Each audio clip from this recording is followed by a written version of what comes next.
Good evening, everybody. Welcome to Critical Mass with me, Rob, your host. This is going to be one hell of a fucking show, boy. You know what? Nah, this is again. So, my guest tonight is Joe Exotic, the Tiger King. Yes, from the Netflix series of the same name. And I'm sure most of us, during COVID, for those of you that actually listened to the government and stayed home, you watched it. And I got to tell you, my experience with watching the show is I acted normal during COVID. Like, I didn't wear a mask. I just went where I wanted and I didn't give a shit. But I came home and it was on. And I kind of saw it out of the corner of my eye and I went, what the hell am I watching? And then all of a sudden I got completely and utterly mesmerized by it. It was a train wreck, like an absolute and utter train wreck. And I said, oh man, so I went back and it was on episode 2. I went back and on my own, I watched episode 1 and then I binged the thing because it was just, I don't know. I guess this is how people feel when they watch their reality shows that, I cringe at, I don't know, like the husband shows, or the bride shows or any of the reality shows on MTV that are just so inane and insane that I want nothing to do with. But as I'm watching the show, I see this guy, Joe Exotic, and one thing stands out to me. He really loved these animals. And that says a lot to me. You can take all of the other garbage away. You could do and say whatever you want about him and his lifestyle. I may not agree with it. But he loved those animals. He did everything in his power to make sure those animals had a loving, caring home. And he was just, he was surrounded by people. He ended up surrounding himself by people who wanted to see him fail because they were jealous of what he had. He absolutely 100% had talent when it came to these animals. You could see that. He had what all of these people wanted, but didn't have the talent to be able to do. They wanted to glam off of his lifestyle, and when he said no,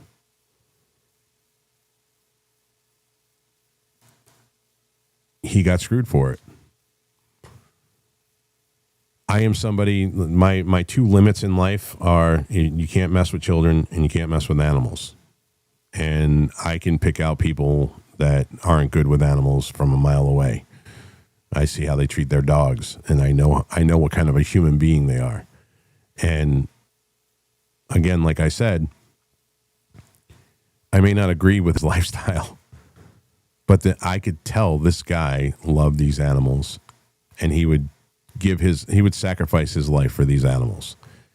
He created a sanctuary for these animals. He created a place where people could come and visit these animals, where you never had access like what he gave to the visitors anywhere when it came to tigers and ligers. Well, he had somebody that set him up. It was obvious. Lied about him, and he's in jail. And he got 20 years in prison. And 18 counts of federal wildlife abuse charges, 18, because he had to put 5 of them down in the time that he was running his sanctuary. And they were old, and they were sick, and it's the most humane thing to do. He didn't take him out back and he didn't shoot him. But because he didn't fill out the proper paperwork or whatever the federal government says, because the federal government can obviously do whatever the hell they want to do when they want to do it, this man was put in prison. Now, I don't believe that he should be in prison. There was a woman in the story. Her name is Carol Baskin, and she is. If you could envision a Karen, like the most Karen of all Karens, that's who this woman is. She was nefarious, horrible human being, and she was one of these psychopaths that wanted what he had, but didn't have the talent to do it. And we see that a lot. You know, I listen, I see this a lot in spaces. I see this a lot in, you know, in everyday life where people want to be somebody else and they're not capable of doing it. And they will go through the fiery pits of hell to make sure that that person that has the talent and the will and the ability to watch them, to help make them fail and watch them fail and laugh as they fail. And this is what happened to Joe. Now, he's, not to ruin anything, but he's working on an appeal right now. From what I've read, and I'm going to ask him straight out, I want to know if it's true or not. He has cancer. So I think he's asking for a compassionate release. But he's also doing an appeal on the 18 counts of whatever federal bullshit they got him on. Because that's exactly what it is. Fucking bullshit. Sorry, AC, I tried. And this is yet again more government overreach that we've all been dealing with. The government should never have even a toe in your life to tell you what you can and can't do. You know, one of the very founding principles of conservatism is less government, maximum freedom. And when you're inundated with so many rules and regulations that unelected bureaucrats can put you in jail for, not even laws, just rules and regulations, you know the government has gone beyond the scope of what our forefathers wanted for this country. And this happens to people with gun charges. This happened to the Bundys out on their ranch with BLM, the Bureau of Land Management, not burn, loot, murder, the Bureau of Land Management, over grazing rights. This happened just recently with another family where they had a fence on their farm for 150 years, and the Bureau of Land Management, yet again, decided they wanted to overstep their bounds and arrest these people because it was 50 yards over where some invisible line that they said it was supposed to be, even though the family, going back 150 years, actually had a signed document from the government saying that it was okay for their fence to be there. They were going to put these people in jail for 10 years and take their kids away from them, mother and father, 10 years, and each get a $250,000 fine over something that could have easily been moved and worked out properly. But no, not Joe Biden's DOJ. So I urge everybody, if you don't know, if you haven't seen the beginnings of Joe Exotic and his story, it's crazy to watch. It really is. Again, it is a train wreck. But if you're smart enough and open-minded enough, I urge you to go watch it. Go binge it. And watch what happened to this guy. And you come back and tell me after you watch it, if you don't believe for 1 second that this dude did everything in his power to love these animals and give them a good home. You know, we go, another perfect example of this, Peanut the squirrel. I know people laugh at it, but New York being New York did what they did. They took this squirrel away because somebody was jealous over the fact that this dude was making videos and was popular. Oh my God, he can't have a squirrel in the house. You know how many people I see with squirrels in their house? Like we see every day, there's a video going around right now that I saw on X earlier today of this woman that was floating in a I think it was a river or a fucking pond, and a baby otter came up to her, and she was like, "Oh my god!" and took an otter home. And yeah, this is where I get squishy. Thing was freaking cute, and she. Oh, I think this is Joe now. Hello? Oh. Hi, Rob. Yes. This is Emily. I'm Joe Exotic Paralegal. I have Roger Roots on the line. Do your interview, I guess. Oh, okay. He's Joe Exotic's attorney. Yeah, hello. Hi, how are you? You guys are live on the show right now. Can you guys hear me? Yeah, can you hear me? Yeah, I can hear you loud and clear. You guys can hear me, right? Yeah, I can hear you. A little bit scratchy. A little bit scratchy. So how are you doing? We're actually live on the show right now.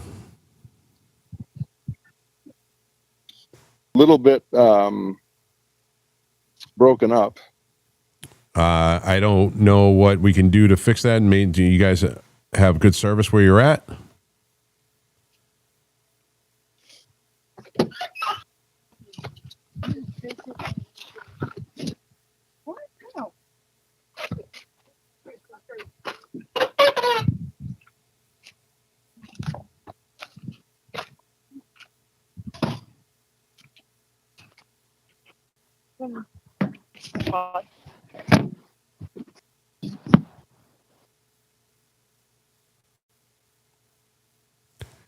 Hello?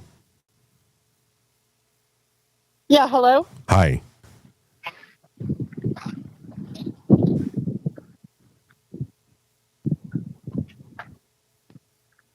You guys can hear me, correct?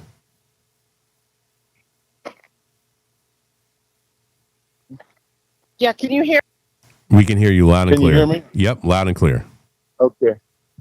It's just barely make out what's being said. Yeah, are you guys outside? I hear a lot of wind. We're outside, yeah. City limits, so it's a little bit better, yeah. Yeah, it's much better. Okay. So what was your name again? I'm sorry. My name is Roger Roots. I am attorney in the 10th Circuit working on his appeal and also on his other cases of his and the pardon.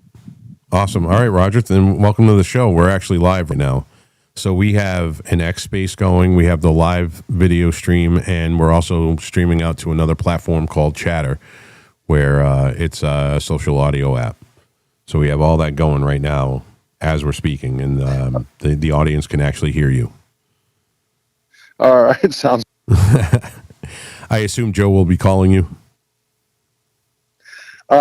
Emily, the gal you just spoke with, should be monitoring that. Yeah. Okay. Good. He's gonna call in. He's trying. I guess he's trying. Okay. You know how it is. One of those issues, he's in prison, so it's not always easy for him to. Which is why I appreciate so much him taking the time to do this. Yeah, and by the way, I mean, while we're waiting for him, we can, I can answer any questions.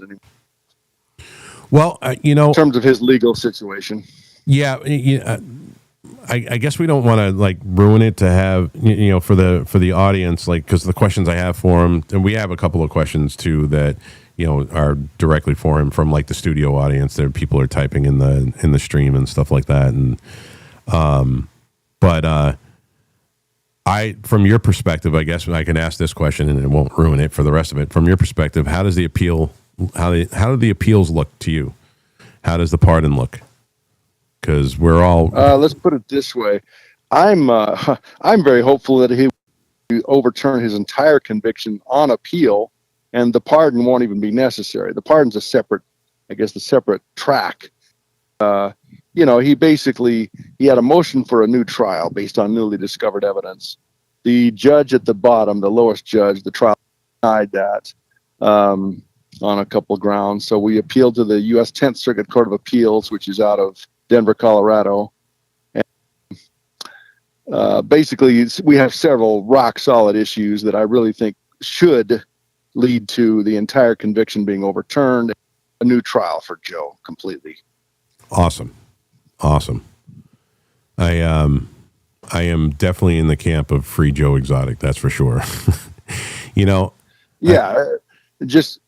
I could just lay out the basics of what for people who are not aware of his case completely. So he with murder for hire, this allegation that he was plotting the murder of this Carol Baskin, who of course most people know is this owner of this zoo empire based out of Florida.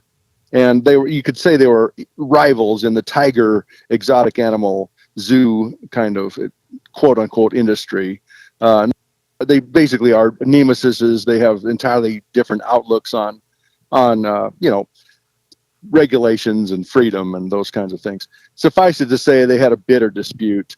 I think everyone would. I'll just to sum up the facts. Joe Exotic often, would have mock displays, and he would chit chat and shoot his mouth off about Carol Baskin. And of course, hated him probably more than he ever hated her. But anyways, in any case, he was set up. I mean, worst case scenario that anyone could ever imagine in their own lives, which is friends that are walking in and then engaging in contact with Joe while they're tape recording secretly, and they're getting the conversation toward discussions of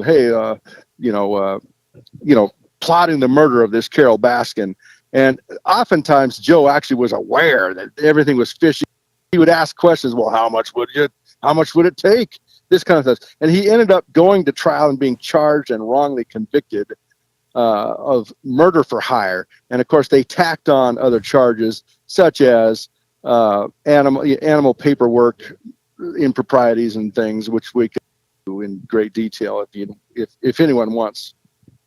Yeah, I mean that's so. Most of the people here probably know his story. There are some that don't. I know that there's a couple people on Chatter that don't know Joe's story because I actually talked to one of them on the phone, and she's like, "Who?" And I said, "Well, let me explain this to you."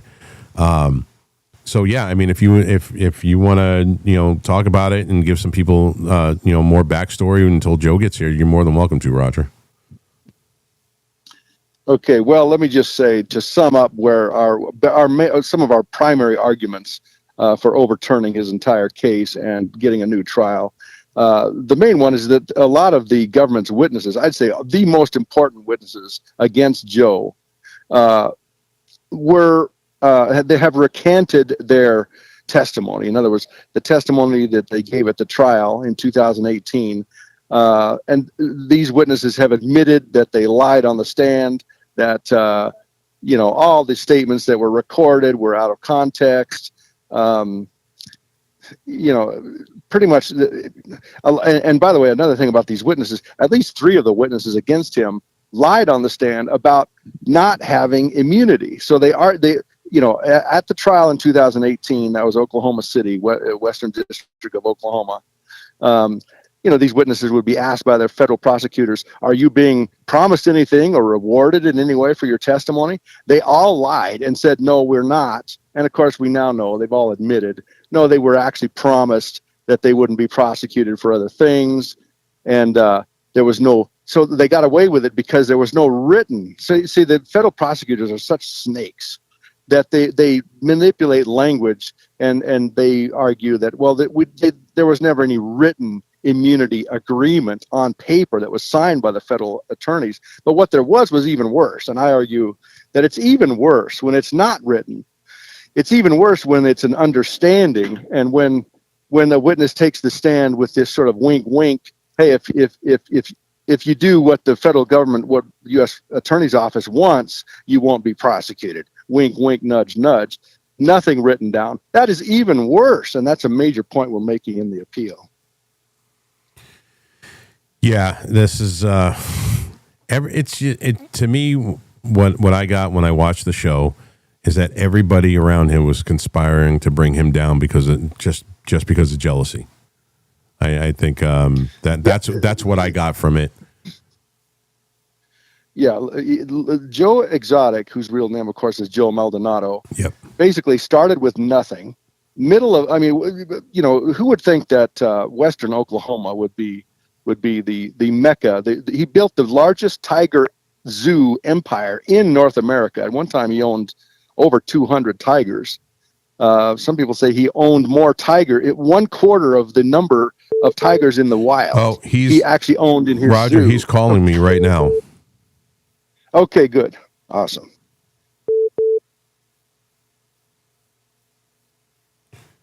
Hello, Joe. For this call. This call is from Joe. This call will be recorded and subject to monitoring at any time. To accept this call, press 5. To block this call and all future calls, you may begin speaking now. Joe, how are you? Hello? Good. How are you doing? All right, man. Welcome to the show, man. I'm Well, I glad. appreciate you having me, man. Oh, dude, are you kidding me? It's my honor, man. like I've told people, it's very surreal being able to say that I'm doing a show and I'm interviewing Joe Exotic, and Yeah. and I'm honored that you decided to do it, bro. Well, I appreciate it. So, Joe, This thing is going to hang up on us in 15 minutes, so we got to cover some ground pretty fast. all right. Well, let's get this thing going. Where are you at on your appeal? How are you feeling about it?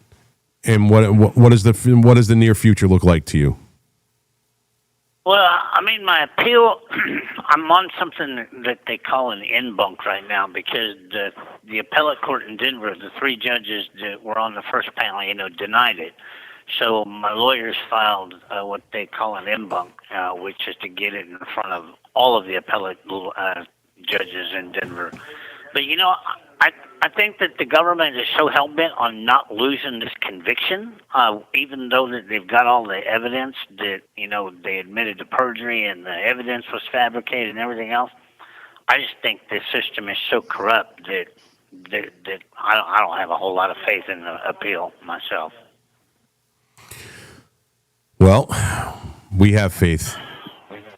Because if the system was half-ass fair, the minute that they admitted to perjury on world television, I would have got a evidentiary hearing for a new trial, and that was the same judge denied it.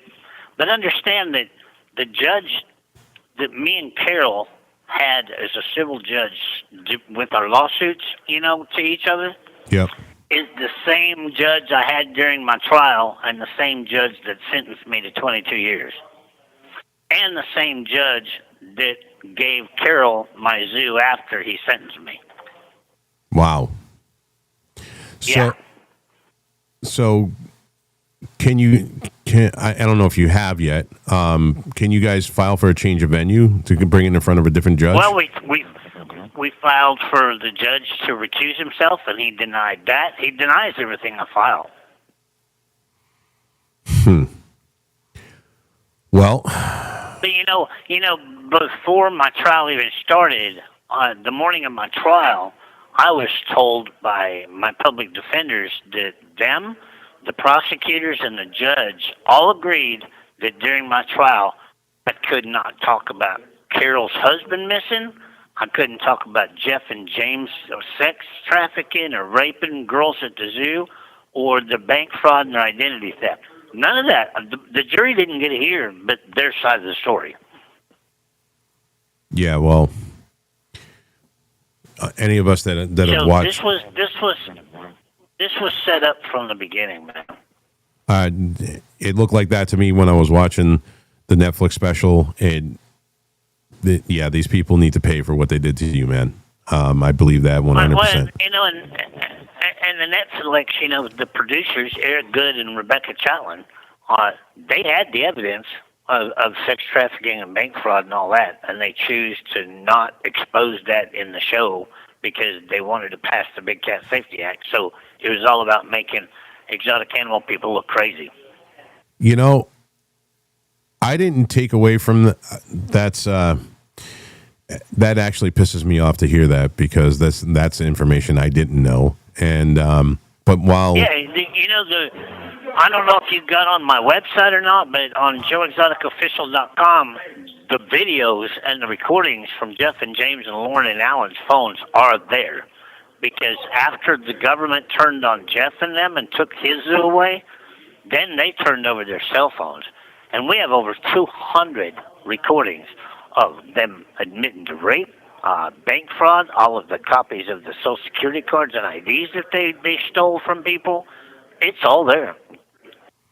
So, Joe, I know, And the producers of Tiger King knew it, every bit of it. yeah, you know, that's sad to hear that, because I actually thought they painted you in a good light. Like, I was completely sympathetic to you through the whole show, and I hated everybody else.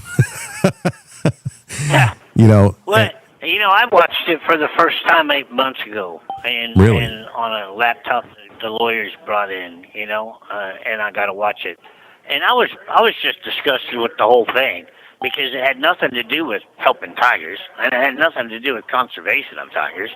They tried so hard to make me look like a meth head, and I'm the only one in the show with teeth and wearing clothes. Jesus Christ!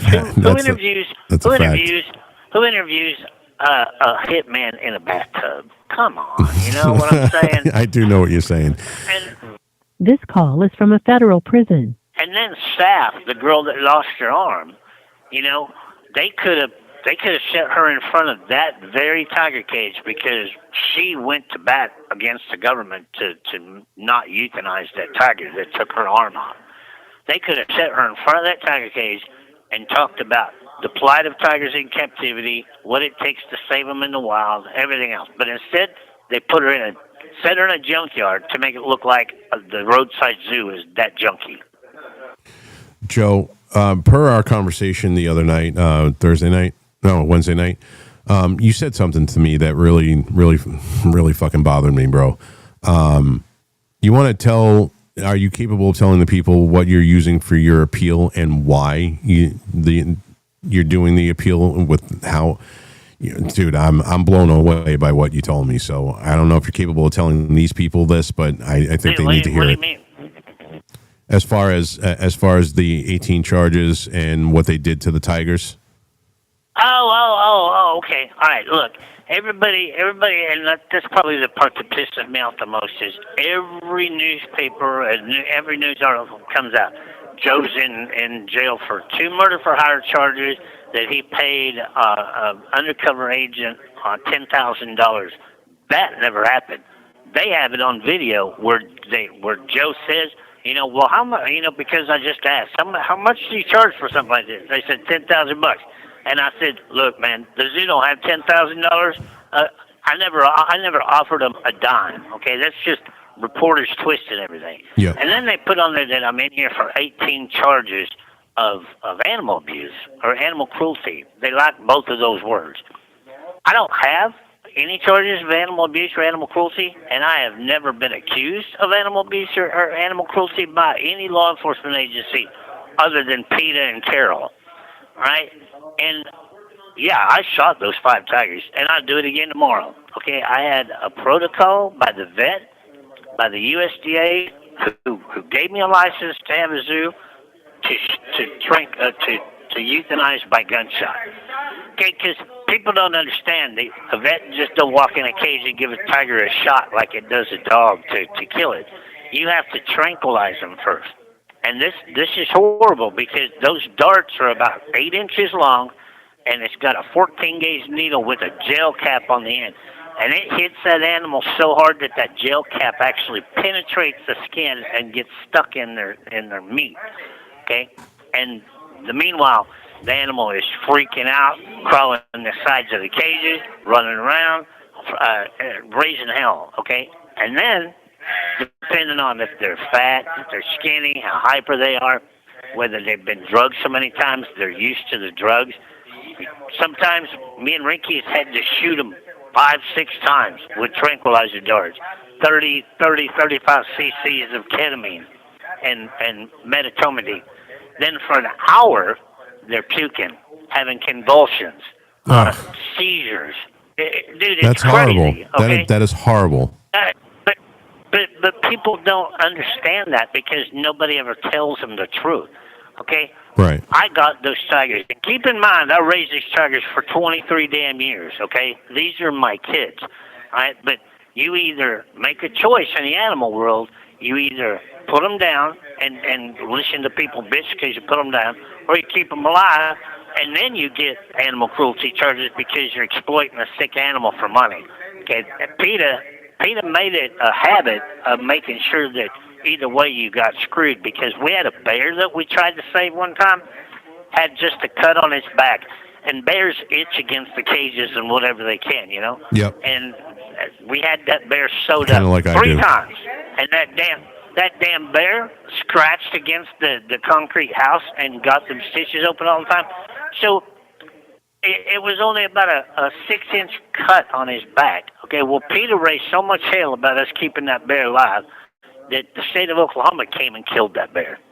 Okay, so you have tough decisions in the animal world. Yep. All right, but putting them down the way I did, I got them, came to the cage, the side of the cage. Yeah, put a 410 to the middle of their head, and it was over in a split second. And then I buried them, okay? I didn't skin them. I didn't cut their teeth out or anything else. I buried them side by side in one grave out of as much respect as I could. And So- people give me hell because I buried 5 tigers on my property. What the hell did you want me to do, skin them? Yeah. Joe, what did they do with after you went to jail, when you, like you told me the other night, what did they do to the remaining tigers? All of them are sent to Carol's buddies out in Colorado and over in Indiana and over in Arkansas. So I'm filing a suit right now, and I could sure use some help on that. And I'll have I'm sure my team is listening to this. They can put up a donation thing for the lawyers. Okay, but look, they're neutering all of my cats. Yes, okay, that's what I And they're wanted you to neutering talk everybody about. else's cat. They're neutering and spading everybody else's tigers that they're taking away from them. This call is from a federal prison. You will not be charged for this call. This call is from... Joe. This call will be recorded and subject to monitoring at any time. Under the word take, which is hunt, harm, shoot, kill, collect, or capture an endangered species. Okay, they said that I put 5 endangered species to sleep without a permit. They're saying I should have filed for a permit, which would have took 6 or 8 months to get. All right, then you're letting them suffer for 6 or 8 more months. Okay, well, neutering them is killing the species because they're cutting the nuts off. Okay, Yep. so if that doesn't come under harm or harass, nothing does. Okay, so here's what's got to happen.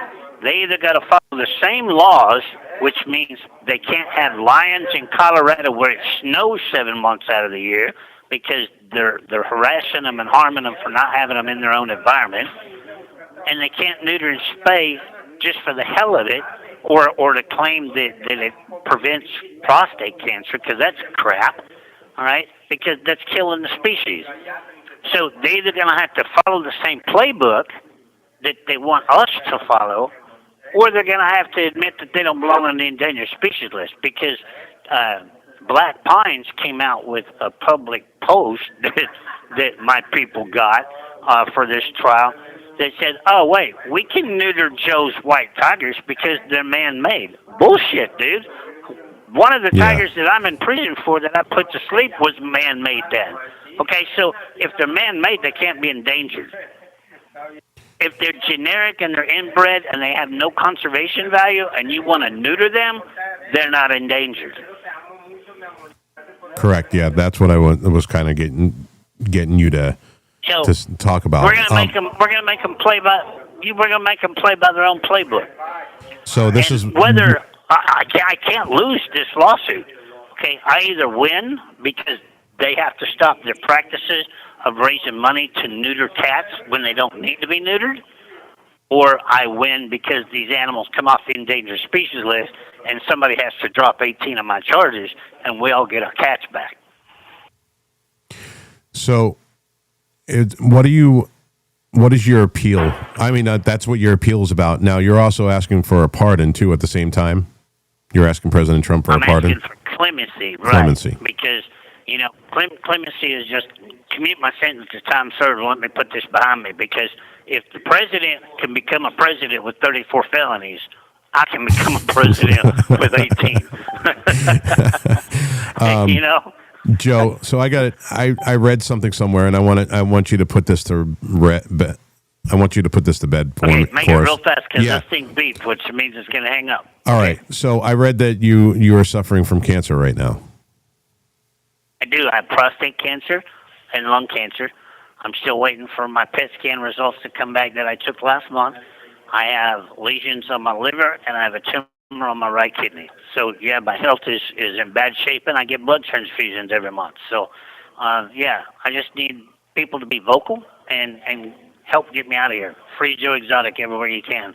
And share that evidence link on joeexoticofficial.com, because you would be amazed at how they abuse. And I think we lost him. Roger, are you still there? Yes, I am. Yes, I'm here.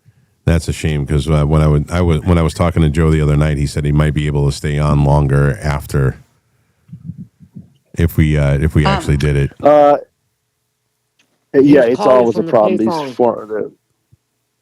That wasn't a Yeah, cell phone, these that was a payphone. federal prisoners have no control over. They really have no control over their schedule with the phones. They try to, but it really is the institution that controls it.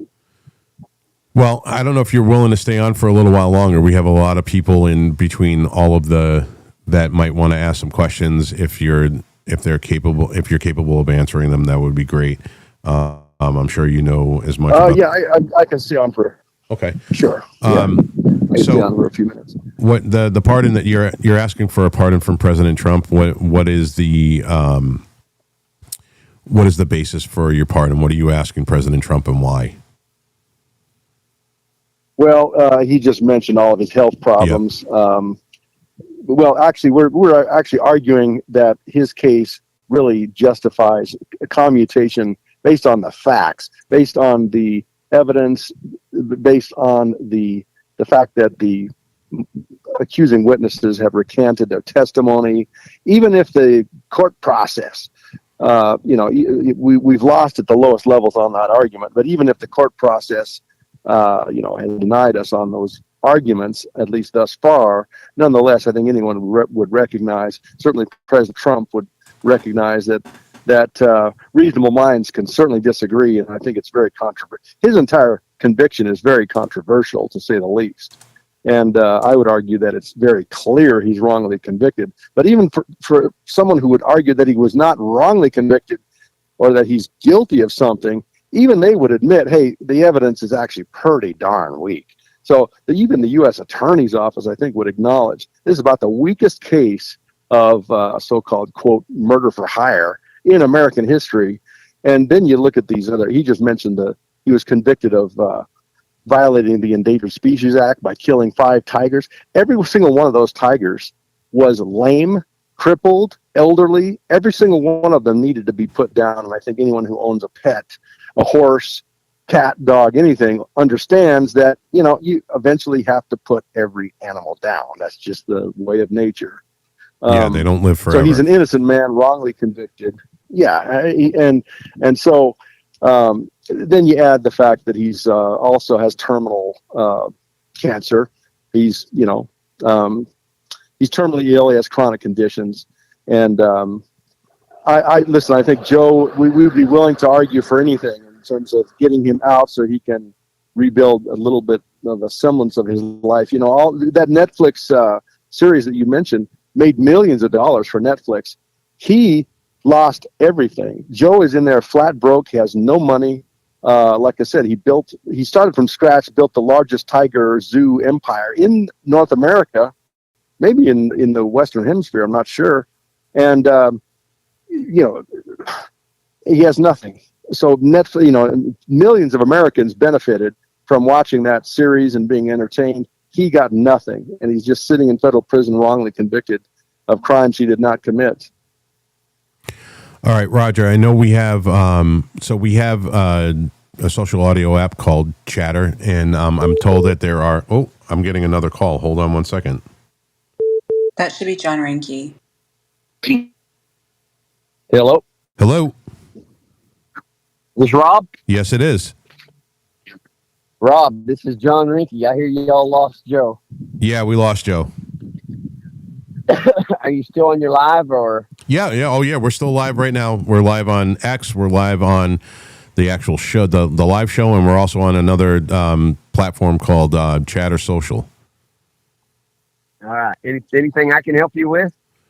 You Right. know who John Rinke is? He is basically the right hand man there at Joe's Zoo for all I was those the manager for 14 years at the Yep. zoo. Yeah. I remember. Yep, I remember you from the show. All right. I'm So just calling in to see if we could help, or yeah. I So heard you had a pretty good audience. So yeah, we do. Between the two different social media apps, we absolutely do. I was just telling Roger that we have questions over in Chatter, and my two co-hosts over there, Conservative Penn and Leah, they're gonna take it from here. Penn, Leah, who do we got? Actually, I have a question from YouTube, Oh, and okay. it's from Paige, and she was wanting to know who set him up because earlier he had mentioned that he Well, was set that's up. I suppose I could. Well, this is Roger Roots. I could answer some of that. Honestly, for someone like me, I'm a federal criminal defense attorney and an appellate lawyer. I can tell you, having studied, so many of these murder for hire and conspiracy to murder federal whatever agents, judges, whatever. I've seen all these cases and read all these cases in great detail. There's never been such a weak, ridiculous case, and I think most people are scared. The reality in Joe's case is the worst case scenario that anyone could ever imagine, which is that your friends set you up and they have people coming into your office wearing a wire, and then they're chit-chatting about, hey, these ideas about murdering this or that or whatever, and he's chit-chatting in response, and I think he's a little bit suspicious, even saying, oh, really, not 10, we don't got $10,000. Well, what about 5,000? What about, so, and the whole thing is being recorded for purposes of setting him up from the beginning. And like I said, everybody's absolute worst nightmare coming true in his case. All right. Yeah, definitely all of his friends turned. Go ahead, John. Go ahead. Yeah, all of his friends definitely turned. We see that now, but at the time, we didn't see a setup. We were blind to the setup. We really felt intimidated when he came in, when the bad guys came in. But I don't understand how they can get him for just threatening. How he got so many years for just threatening her. So I would argue he didn't even really threaten her. So, gentlemen, I have a question, and you guys can pick and choose who you want to answer the question. Why do you, or at least please tell my audience, why you believe that they set him up? What were the reasons why? I have a fairly good idea why, but I want to hear it from you guys. Well, okay, this is Roger Roots again. Yep. I'm an attorney, and I'll just say that a lot of people do not know that the exotic animal world is dog eat dog, and there are vicious factions. A lot of people aren't even aware of this. I wasn't even really aware of this completely until I got into this case and looking into it. It's also political. So Carol Baskin, of course, she has this rival tiger empire out of Florida, and she's really aligned with the Democrats. She's aligned with regulations, in other words, pushing for more and more regulations, and PETA, the People for Ethical Treatment of Animals. That entire world, you could say it's the left wing, arguably. I mean, speaking very broadly, but arguably they are trying to, ultimately their goal is to wipe out private ownership of animals and wipe out private ownership of certainly any exotic animal or endangered species. And their goal is to make it illegal to buy, to sell, to trade, to have the public handle or pet any of these animals. And of course, and then there's Joe's side, which is the opposite faction. You could say the more libertarian type faction. And this is nationwide. You see this, there are associations among these exotic animals. There's the Global Federation of Animal Sanctuaries, which is the left wing pushing for this ban on buying and selling. Then there's Joe, more of a wildcat character, and he wants more of a libertarian, freedom-oriented world where, hey, it's okay to buy and sell. And by the way, nobody brought more tigers into the world than Joe Exotic. I mean, he has done so much for that endangered species, more than anyone in this entire continent. And so, you ask, well, what's the basis? Why was anyone trying to set him up? It is dog eat dog, and there are vicious factions. Carol Baskin certainly is her camp. And I know she's technically the victim, the supposed victim in the story or in the case. But I would just say, listen, she is ultimately the mastermind, or her camp certainly was the power behind the setup. Correct. You're 100%. This is John Rinke. Yeah, go ahead. And also, we had zero animal abuse against us. Everybody thinks that we were abusing animals, and it was zero animal abuse. He did shoot 5 tigers to euthanize them, but 2 reasons. One is Jeff Lowe was so far behind on the vet bill. The vet said it was cheaper if we just shot them and euthanized them that way. 2, they had to be euthanized because they were limping. USDA was on our butts to do something, either put them down or put them on a regiment, and they were all old. They were not young like everybody's saying they were. Yep. And it's an easier way to put something down. So, we've done this. We've done this as human beings since we figured out, firearms, and it is the quickest and most humane way to do it. Obviously, Joe was talking to us about what happens to these tigers when you trank them. And, I've told my audience already before you guys got on here that the one big takeaway for me from watching that show was that Joe absolutely 100% loved these animals. And I mean, we've done this. We've done this in this country. We used to do that with horses. We would do that with, we do it with rabid animals. We do it, this is something that has never been an issue. And then obviously, like Roger said, you have the leftist bleeding hearts that are like, oh my God. I want to see you sit there and watch an animal freak out and have to shoot it 3 or 4 times with a tranq dart, and it's going nuts. Go ahead and or 2 seconds and a bullet and done. Like I get it, man. I live on a mountain somewhere, so I'm around nature all day long. I'm way in the hills in New Hampshire, so I get it, man. I do. So we actually have some questions over in Twitter right now. I actually see Cookie's hand. Cookie, go ahead, my friend. Good afternoon. Thanks for coming on. So I was just curious, how much do you think the show hurt him or helped him? And was there anything significant out of the show that the prosecutors used to prosecute him?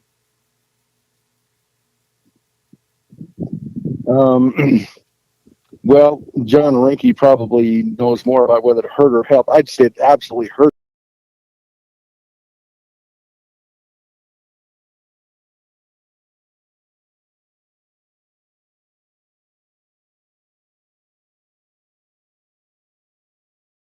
So it was almost done side by side in some ways. So it was almost the fact that there was this documentary team that was, in and out filming people at the time of the prosecution and the trial and whatnot. It's hard to say which one affected, what was the cause and what was the effect. Certainly, Netflix was paying some of the witnesses against Joe, and I would argue that they were, the witnesses were being paid for their dramatic effect, and that actually was a factor in his downfall. And I'll let John Rinke say, he probably knows more than I do. Yeah, you hit it 100%. I mean, sitting in a bathtub interviewing somebody, or John Finley sitting on the couch with no shirt on, smoking a cigarette, interviewing him. They would definitely built it up for dramatic effect, but it didn't. Like you said, the court was going on before this all took place and stuff. But like you said before, I think Rob said it about the breeding thing. Joe was the number one breeder of big cats in the United States. And that's the sole purpose they did all this. They wanted that stopped. And, ultimately they got it stopped. He could still breed today if he had his facility, because the Big Cat Safety Act, if you are USDA licensed, you can still breed. But the backyard places can't breed. But, as far as the question goes about hurting Court or helping Joe or hurting Joe, 100% hurt Joe now, because they've all seen it. And he can't get an appeal. He can't get nothing right now, and that just shows how powerful the animal rights people are. So, Roger, this is a question for you, because it's a legal question. It's a couple of parts, so follow along with me here. One, how many of these laws are actually laws, or are they regulations, mandates? And how does Chevron deference, or the fact that we got rid of Chevron deference, either help or hurt your case, if it has anything to do with it at all? Okay. All right. Well, that's multi-layered. Of course, you mentioned Chevron deference. Most people are aware that Congress passes these laws, and they passed the Endangered Species Act back in, I think, 1972. And, basically the Endangered Species Act is very broad. It says that the agencies shall create a list of species that are endangered, and create regulations. So it falls to these agencies, such as U.S. Fish and Wildlife Service, to create this list of which species are endangered, which are not. By the way, it's controversial. You realize Joe just mentioned that these tigers, are not the breed of natural tigers that exist in the wild in Southeast Asia or whatever. These are what people consider ligers, correct? Well, let's put it this way. Most of the tigers that are in zoos and things in North America are descendants of circus animals that came with the Barnum Bailey Circus, 100 years ago. Yep. And they've been bred with each other. So, for example, a Bengalese tiger, bred with the different kinds of tigers from different areas of Asia or whatever, and so they are generic tigers. They are not the genetic species that could be found anywhere in the wild. So arguably, they shouldn't even be on the endangered species list. Next is the question of, did Congress, when it passed the Endangered Species Act, intend for circus animals, zoo animals, to be on the endangered species list? And I'd say it's absolutely very clear that Congress never had such an intention, and Congress never had an intention to have the endangered species list include animals that are not native to the United States of America. Okay, so I mean, there's just so many layers, and you mentioned Chevron deference. The Chevron decision was a decision of the U.S. Supreme Court a few decades ago that said that the courts will defer. At that time, they in the Chevron case, they said courts will defer to these agencies. In other words, U.S. Fish and Wildlife Service, U.S. Department of Agriculture, their regs, their rules and regs, and almost the power of law. Okay, so U.S. Fish and Wildlife Service declared that these genetic tigers, which again, generic tigers, are not identical to the tigers that exist in the wild. They've all been inbred with each other, and they're crossbred. They just are not the tigers that exist out in Southeast Asia in the jungles. Okay, they're not. They have no conservation value in that way. All right. So it's very clear, even though U.S. Fish and Wildlife Service recently said the generic tiger, crossbred or whatever, is on the endangered species list, it's arguable the court should never have taken the agency's position. And as you know, recently the U.S. Supreme Court has overturned the Chevron doctrine. They've overturned that line of cases, and they basically now, the U.S. Supreme Court recently held, just 2 years ago, maybe a year and a half, that the Chevron case is overturned, and that the courts really should not defer to the agencies when the agencies said this is the law. And so, by the way, such a huge fabric of law was written by these agencies over the years. And now the courts are supposedly writing on a clean slate and saying, wait a minute, let's just look at the actual act of Congress as Congress wrote it in 1972 and not go beyond that, and not give any greater deference to the agencies than deference to any other person, a veterinarian, a scientist, a biologist, Anyways, so arguably, Joe is in it with regard to these tigers, this killing 5 tigers. Arguably, they shouldn't even have been on the endangered species list. They're not American animals anyways. And so arguably, even on those grounds, he was wrongly convicted. So I think we have Joe himself in the space. Do we have Joe in the space?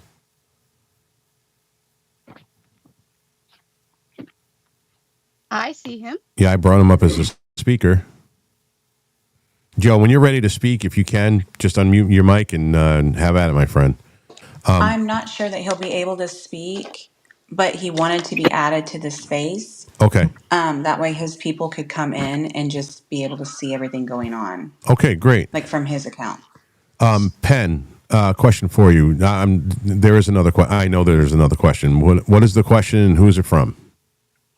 So we have Mrs. G, and she wanted to know, is he working on a book? And also, what is his plan after he gets released? Would he do another sanctuary? Wow, I can answer that. He's definitely not going to have another sanctuary. They've taken 7 years of his life, fixing to be 8 years of his life. He is going to go spend it with George, I'm quite sure. He doesn't know he's a celebrity. He's not been out in the world. He doesn't know the magnitude that Tiger King was during COVID. So I'm sure every talk show in the country is going to want him on there when he gets out. So he can set his price and then he can make money and go live in Mexico with George, just like he needs to do. He needs to keep that 7 years and get it back. Is what he needs to do. So we've discussed it. We've talked about it. Then is he in discussions about writing a book? I think he had talked about a book. I know I'm trying to write a book about my life. My life's a little different. But he wrote a book once before, and then so much has happened since he's been in there. Everybody has taken his identity, and they have banked off of. I mean, they've made tons of money off of him, and he doesn't get any of the royalties off of it. And he wants to get that straightened out. And I'm sure a book will be in the process. Oh, we'll definitely be looking forward to that. I know we have another hand in the X space. I assume it's Stephanie. Yes, sir. Go ahead, Steph. I actually came in just interested, and I really don't want to hijack the space with kind of pushing back, but I did have some questions for Joe. I was actually involved remotely and a little bit personally with the shelter. I used to be very active with Big Pet Rescue and um, exotic animal, rescue, that type of thing, way back when. That's how I kind of came across Joe. It was very early on. He was very active on Facebook, and I was just really taken by him. He's really seemed to love the cats, and I was actually in Dallas at the time. I was traveling between Dallas and Oklahoma for work every week, and so I passed by the shelter, the sanctuary, and would go visit, and I was very active in helping fundraise. But there were some things that uh, when I was around back then, it was before everything really kind of came to a head. And he and Carol obviously had a long history of just hatred with each other. I mean, it went back forever. And I don't remember exactly when they started their fight, but they both got very unhinged online. I mean, there were, videos of all that. And I don't know what kind of went on with the feud there, but I had a couple questions for Joe, and this was something that I witnessed myself, and that I'm gonna try not to cry talking about it. But um, okay, let me ask you something. Your 5 cats that you shot that were, I know he probably can't answer, but let me just ask maybe the people that are on his team now. The 5 cats that were shot, they were quote unquote lame or old age, which I understand it happens. I've seen these things happen in these sanctuaries. The animals die, they get sick. But from what I understand, that the cats were sick and lame because Joe was not using the funds that people were donating to him properly, and he was feeding the cats because big cats have very, very specific diets. It has to be wild game, fresh meat, very, very specific. And he was feeding them, rotten meat that was getting for free and things that weren't right for them. And they were not sheltered from the sun and things like that. And that's why, it's unusual for five Well, cats to get sick like that. So when I'm just telling you I'm just telling you some things that I was on the inside and knew at the time. He well, you know also what? Why was don't we, rescuing. Stephanie? Why don't we go to John? Let him Okay. answer that, and then if Roger wants to chime in. But go ahead, John. Yeah, I don't. So I mean, what? I don't know why Yeah, she's what saying happened they with the didn't have cats? Why did they shelter get from the sick? sun and stuff. The cats. Okay, so we took the cats in and they were already declawed. When you declaw a big cat, it makes it lame. I mean, it's like taking a whole knuckle off the cat, and they You're walk right. with pain. You can see it. And then they made it illegal to declaw cats, and all 5 of those were declawed. And I don't know where. I don't know what you've seen that they didn't have shade structures, but every compound had shade structure and a house in it for them to get out of the weather and to lay in the shade. And as far as the meat goes, you don't always, we used to take horses in from across the street all the time. Uh, Farmers would call their cows and stuff like that. So they didn't constantly get Walmart meat. And if it was too rancid in the barrels, they never got it. I mean, the cats ate good. And as far as you're saying they shouldn't be eating Walmart meat, we're not, even today, we're not allowed to take any deer in now because all the diseases in the wild with the deer. So all the meat has to come from Canada in the horse factory or from Walmart or your store nowadays. So they did stop us on the deer, and they're trying to stop us on the chicken right now, which is crazy because me and you can go buy chicken at the store, but they don't want us feeding our cats chicken that we bought at the store. Because of all the diseases in the chickens, and then it's even in the cows now. That we got so much going on in the country right now. The chronic waste disease in the deer. We got the screw worms we got to worry about now. The bird flu. We got to take all of that into play because I do still actively right now take care of big cats. So I'm well aware of all that, but they ain't good. And we had several cats. We had at one time we had 240 something big cats. And when you have as many animals as we did, something usually dies every day. I'll definitely put a number on it. There was close to almost 800, maybe 900 animals at the facility at one time. So you have that many animals, something happens every day. So, Roger, I have some information that we might be getting a call back from Joe, and he asked if you could stay on if he does. I can try. Okay. I've got one little appointment I have, but I can try a few minutes. Okay. And then I know we have a question from a good friend of mine, a family member. Her name is Cindy, and she's over in Chatter. Cindy, I know you have a question, my dear. You go right ahead. Yeah, my question is, how did she end up with his farm? Like, how did she end up with that? And 2 is, how does Well, that's Netflix do a movie? yeah. Go ahead. Well, let me just answer that. They were lost. They were suing each other. Basically, Carol Baskin had a site called Big Cat Rescue, and she was actually going around, tormenting him and stalking him, really. Joe had a enterprise where he was going around and educated. It was an educational thing where he would go and have cats at county fairs and shopping malls and things. And, kids would love it. They, get to see these wonderful animals. Anyways, Carol Baskin was trying to shut him down, had actual people stalking him, monitoring, surveilling him for months, if not years. And, Joe got mad. He finally, I think he established his own website called Big Cat Rescue Entertainment or something like that. And basically, the Baskins accused him of trademark violation. His website called Cat Roger, Roger, Was you're a breaking up. trademark infringement case. Okay, I don't know. Can you hear me at all? Yeah, I can hear you now. I can hear you now. Yeah, you were losing signal. Okay. Anyways, bottom line, Carol Baskin sued him for trademark infringement because his website, Big Cat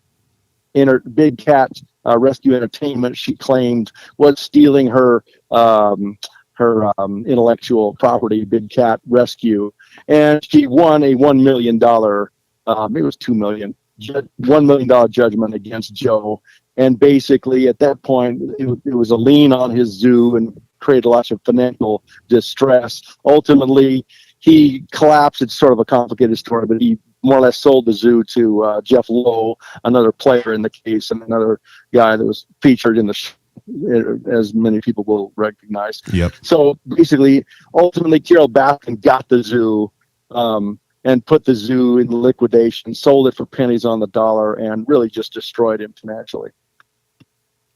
And Cindy, So you that's had how she got it. yeah, Cindy, you So have that's another how she question, got right? it. Yeah. The second question is, you put a movie out with Netflix. Who gave the background story? Did she give a lot of the information? Did she make money from the Netflix? Who made the money? Now, let me Somebody's got to just make say, the money. it's sort of another convoluted tale.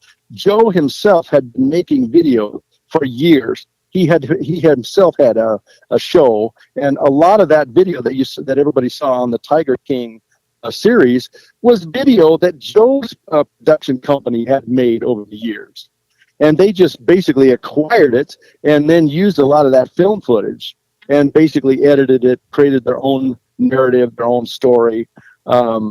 In terms of who wrote the script or whatever, it was it was Eric Good and that production company.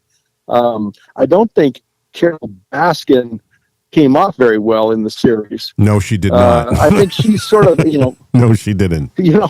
ultimately, I think that she thought she would at the beginning. And then when questions started to be asked hey about, guys, especially about we're getting missing, a call from Joe. We're getting a call from Joe. Okay. You Joe, will not welcome be back. charged for this call. This call is from Joe. This call will be recorded and subject to monitoring at any time. To accept this call, press 5. To block this call, you may begin speaking now. All right, we got 15 more minutes, so let's make it count. All right, Joe. Welcome back, my friend. Thank you for getting back in here, man. I truly appreciate it. So, listen, we had a question from the audience. When you get out, because we all believe that you will, and we're putting it up to God, and I believe that you will. What are you going to do when you get out? I'm going to Mexico, and I'm going to pick up my husband, and then I'm hopefully going to go get a house either in Cozumel or Belize, and work my ass off so I can buy a $5 million gold card from Trump to get George back into America. Another question for you. Do you have any plans on writing a book? I already wrote one. Oh. Because my book has been out since 2021. Well, why didn't I see that? Because I would have my bet. bad, Yeah, apparently. it's called the Tell All Joe Exotic Memoir. Oh, that's Goes clear back to when I was 5 years old till when I was in jail. Yeah. Okay. Yeah. And there's definitely another book in there somewhere for all that's happened now, and if he gets out too. So Yeah, I Yeah, definitely. there's gonna be a major motion picture about what really happened while I was in here. Because a lot of people don't understand how all of this unfolded either. My own brother Yeri and my niece Chelsea were in on it all from day one. Okay, helping Carol and helping Jeff, and Chelsea. The minute she got me put in prison, okay, keep in mind, Chelsea, my own niece, testified at my bond hearing to make sure I didn't get bond, okay?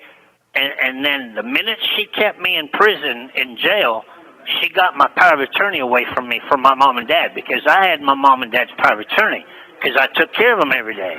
And Rinky knows that. Rinky took care of my mom and dad every day. All right?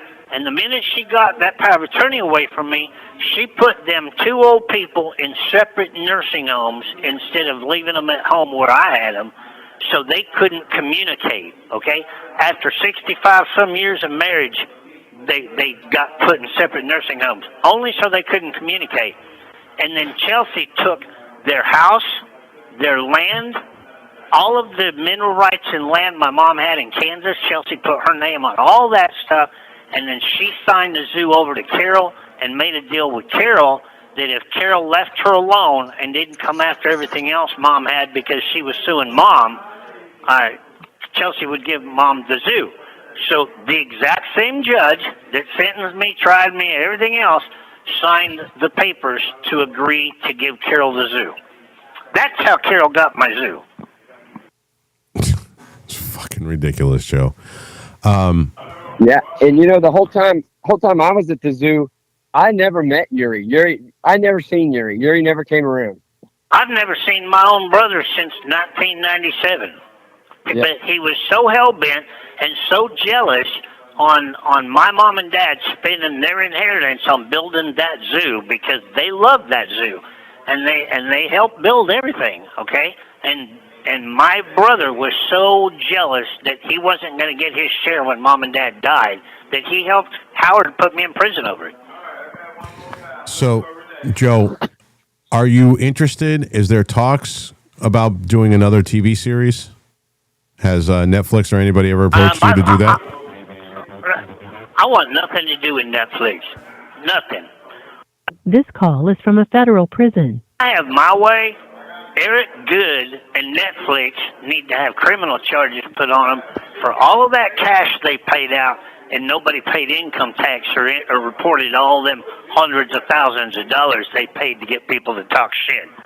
Okay? No, I don't want nothing to do with Netflix. I'm already working on my own show right now because I had 6 terabytes of never-seen footage that nobody had. Okay? And I've got a production crew out of L.A. working on a new show as we speak. Oh, can you talk about it? Because I know I'm interested. Yeah, I mean, we're hoping that it'll be out before Thanksgiving, and we're hoping to get it on Prime, so that way everybody doesn't get their hands in it except me and the production company. Well, when it comes out, I will definitely be sharing it to my entire audience, and I'll buy it, and we'll do some clips on the show and actually invite you back on if you could. That would be great. Somebody asked, is Carol Baskin? No, go ahead, Joe. Go ahead. This is your show, bro. No, go ahead. Go ahead. Somebody asks. I want to get as many questions because nobody knows this as well as I do. Okay. Is Carol Baskin related to Hillary Clinton? Yeah, I ain't got time for shit like that. So there is a real question. I was hoping that would give you a laugh. What is the theory of what actually happened to Carol's husband? Okay, look, I investigated that for over 10 years. I flew to Florida and I interviewed people. I have Carol's original diary. I am the only one, other than the lady who gave it to me out of her office, the only one that has her original diary. She killed that man, okay? And she ground him up. And her dad and Kenny Farr helped her, okay? But her dad's dead now, so half of that story's already buried, okay? That meat grinder was no little tabletop meat grinder. That was a commercial meat grinder because she had a slaughtering company that was killing horses and cows and goats and pigs right behind Big Cat Rescue. All right, and if you do enough search on the internet, you can find that. Okay, she was grinding up meat there. Okay, the minute that those 3 daughters wanted that meat grinder DNA tested, that meat grinder came up stolen. And I can promise you, until she sold that property, that meat grinder was in the bottom of that pond on Big Cat Rescue because she built a tiger cage around it so nobody could get to that water. I even tried getting the Florida Fish and Wildlife to go inspect the wire that was in that water to make sure it wasn't rusty, so we could find that meat grinder. And nobody could get a warrant to get in there. Okay, what the tigers didn't eat, not in the septic tank, it's under that. Okay, keep in mind the septic tank is a big giant concrete vault. Nobody's ever going to lift one up and look under it, but they clean them out. Okay, but she reported him missing the day after she installed that septic tank that she built the tiger cage around so nobody could get to that septic tank. But you know, just let me run this through all your people that are listening real quick, okay?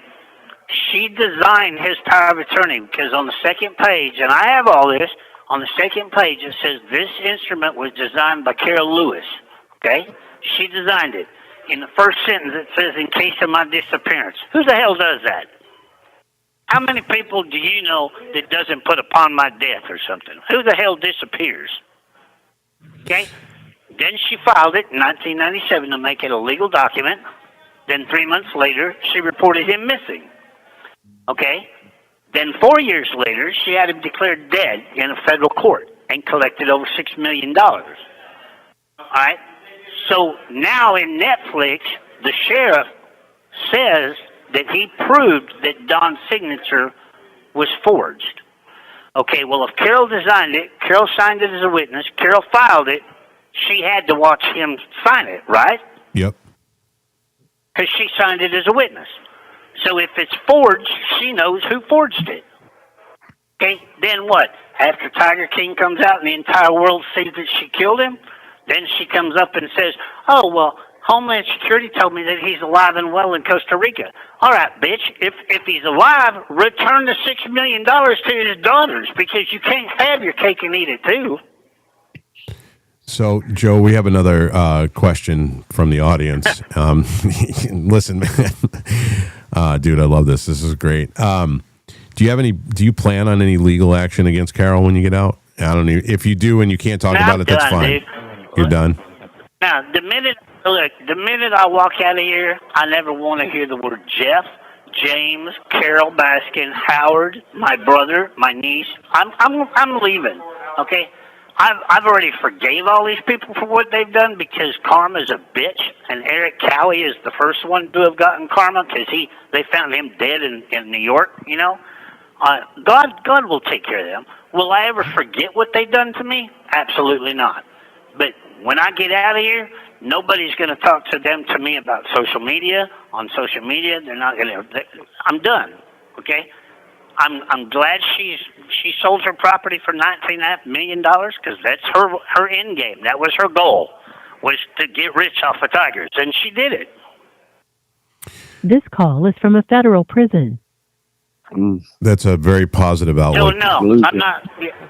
Yeah, I'm not going to sue anybody. Look, I have lung cancer, I have prostate cancer, and I have the most amazing husband I could have ever met, and I met him here. Okay, so if I had to come to prison to finally find somebody that could love and respect me, even though he's an illegal immigrant, that's how I'm going to spend the rest of my life. I'm going to lay on the beach drinking pina coladas with my husband until I die. That's hell yeah. Well, in my case, it would be a wife, but I got you, Joe. I got you. Joe, I want to ask you a real tough question. Again, you don't have to answer it. How has your prison term gone? Has it been as smooth and easy as possible? Have you had problems?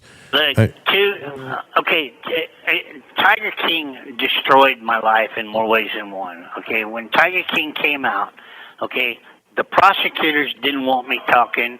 The prison had so much shit going on with the media and the protest outside and everything else. I spent my first 2 years and 8 months in solitary confinement. Holy you have shit. no idea what that's like. None. Okay. No, but I got some good friends that do. It's crazy, all right? So prison life has really been hard. It's been tough. Now, as far as inmates, I get along with everybody.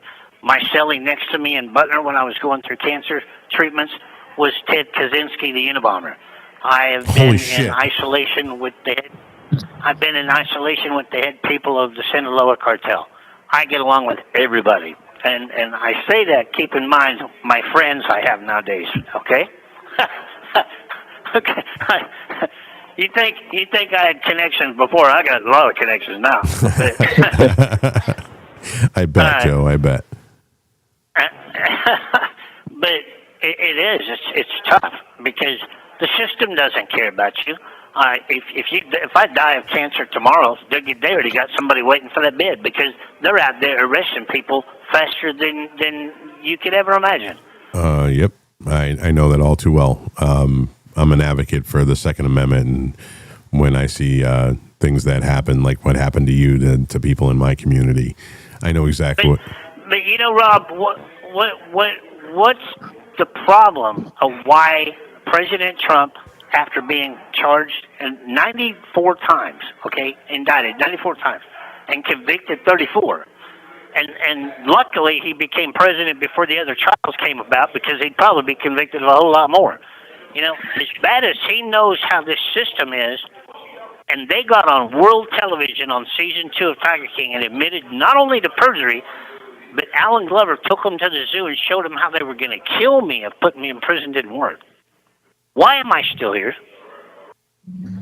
I guess that's a question. Why is the White House not fixed this yet?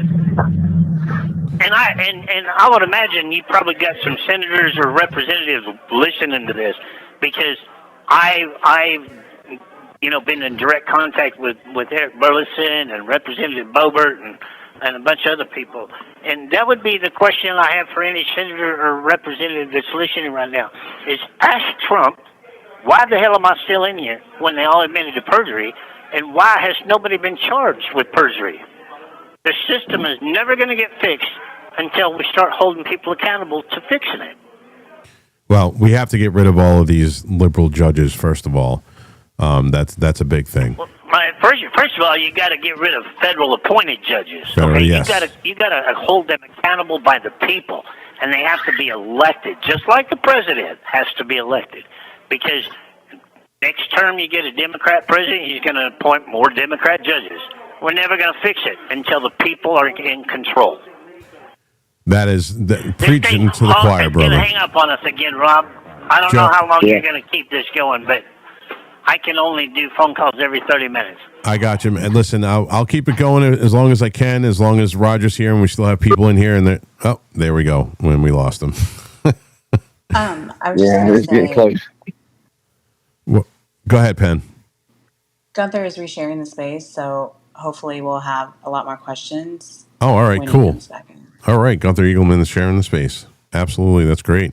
Do we have anything over on Chatter, Leah? It doesn't look like it right now. Let me check in the... Nope, nothing in the questions. Okay. I think Cindy was in the middle of it when he called back, though, but I think Cindy's gone now. Okay. Roger, I don't know how much longer you and John have, but we'll try to keep this going if Joe can call back. And if not, you know what? We could just schedule another time, do another show with him. And we'll make sure that, we have, well, I think we have a request. And, here we do. So, Roger, you still there? Yes, I am. Okay. Yes, I am. So what is the path now? What does it look like to you? Do you hold Joe's feelings that he's not going to get the appeal, or are you positive? And are you more positive about it? I actually am. I think more optimistic. I'll just say that for those who don't know how the federal court system works, so usually a convicted federal criminal defendant has a direct appeal, which goes up to one of the courts of appeals. Joe had one of those, and it focused on his sentence. He was sentenced to 22 years, and I don't want to get deep in the weeds. Some people might know the difference between a consecutive sentence and a concurrent sentence. Yep. The concurrent sentences are the norm. It's the norm. So usually if you have a multiple count indictment and the jury convicts you on multiple counts, the judge will ultimately sentence you to concurrent sentences on all all those counts. So you'll serve them all at once. In his case, he was given this consecutive sentence idea. In any case, that was overturned. So he actually won his first appeal. It was kicked back down to the lower judge. The lower judge was ordered to re-sentence him, and everybody thought, well, this means the sentence is going to be cut in half, right?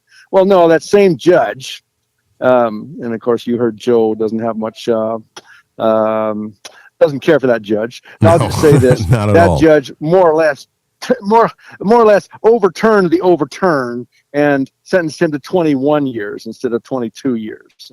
Basically, it was very cruel. So he was resentenced to 21 years after winning his appeal, essentially. So then another attorney named John Phillips had entered the picture, started interviewing some of the witnesses. The witnesses had started to change their stories basically after the trial. And so he got statements, went to court. John Phillips did actually a great amount of work. He's an attorney out of Florida, did great work, presented this package as a motion for new trial based on newly discovered evidence. It really should have resulted in a new trial. But that same judge we're talking about, the guy that after being overturned, sentenced him back to 21 years instead of 22 years, that same judge in Western District of Oklahoma denied the motion for new trial, even though there were affidavits by the accusing witnesses saying, I committed perjury. Imagine, sworn under oath. In other words, sticking your neck out in some ways. I mean, the so-called hired hitman admitted, I committed perjury, quote unquote, in a sworn affidavit. The judge still wouldn't award a new trial. It was denied. It went up to the 10th Circuit. At that point, I came into the picture. Lawyers were shuffled around. I came into the picture and argued. And we have lost the 3-judge panel. In other words, the 10th Circuit initially has denied our appeal of the motion for new trial. So now, as Joe mentioned, we are on an en banc, where when you seek rehearing en banc, which means 10 of the judges on the U.S. 10th Circuit Court of Appeals out of Denver, Colorado. So all 10 of them will vote, and that's where we are right now. Okay. Joe didn't express a lot of optimism. I have optimism. I really do. It's a little bit weird for those who follow federal appeals. What you want, frequently you're hoping for a split decision anywhere. So there's one judge below, then the Court of Appeals, there's a 3-judge panel usually.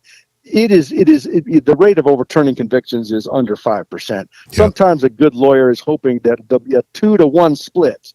And when you get a 2-to-1 split, you jump for joy even if you lose, because it means then you go for a rehearing en banc, and maybe then you can get a split decision. The judges on the other appellate judges might split, whatever, 5-4, 3-7 or whatever.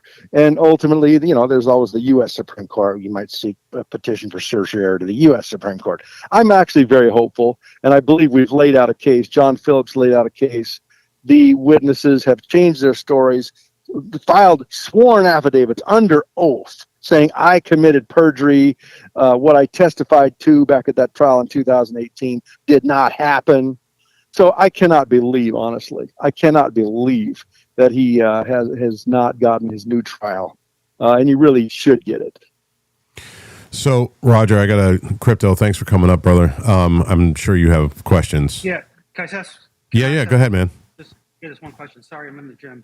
To whoever the attorney is, good to meet you. I actually know I went to law school with John, but I guess my question is, when you guys went back to the resentencing and it went from 22 to 21, was a vindictive sentencing argument made afterwards? Because I understand it actually went down by 1 year, but ordinarily that's not the norm. I mean, when you go from consecutive to concurrent, it usually goes substantially shorter. So did anyone make that argument? Yes.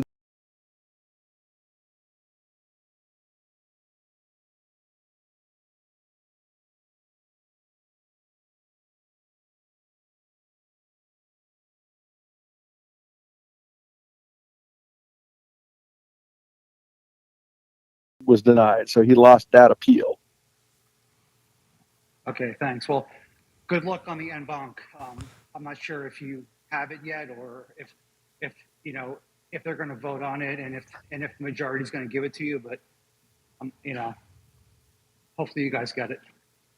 Yeah, thank you. The 10th Circuit is a very good circuit. A lot of great judges on it, so we are hoping and praying. So Roger, right now, and that's where it's sitting at the moment. So Roger, we have a question in the live stream from a woman who's awesome. Her name is Kay Daly. She said, "Can he do a Rule 48 or a Section 2255?" I don't know what either one of those means, so that's why I'm asking you. Well, okay. Now, let me just say, a 2255 is a very commonly filed thing called sort of a quasi habeas.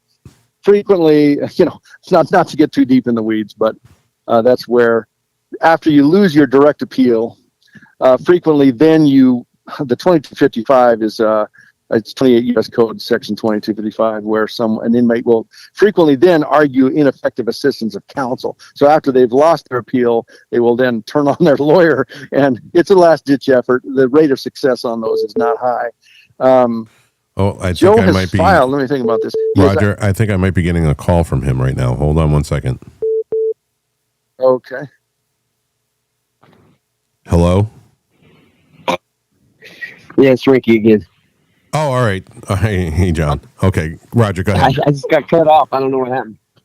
Joe called back, and my phone would only allow 2 people on, so I think it dropped you. Okay. Roger, go ahead. Sorry about that.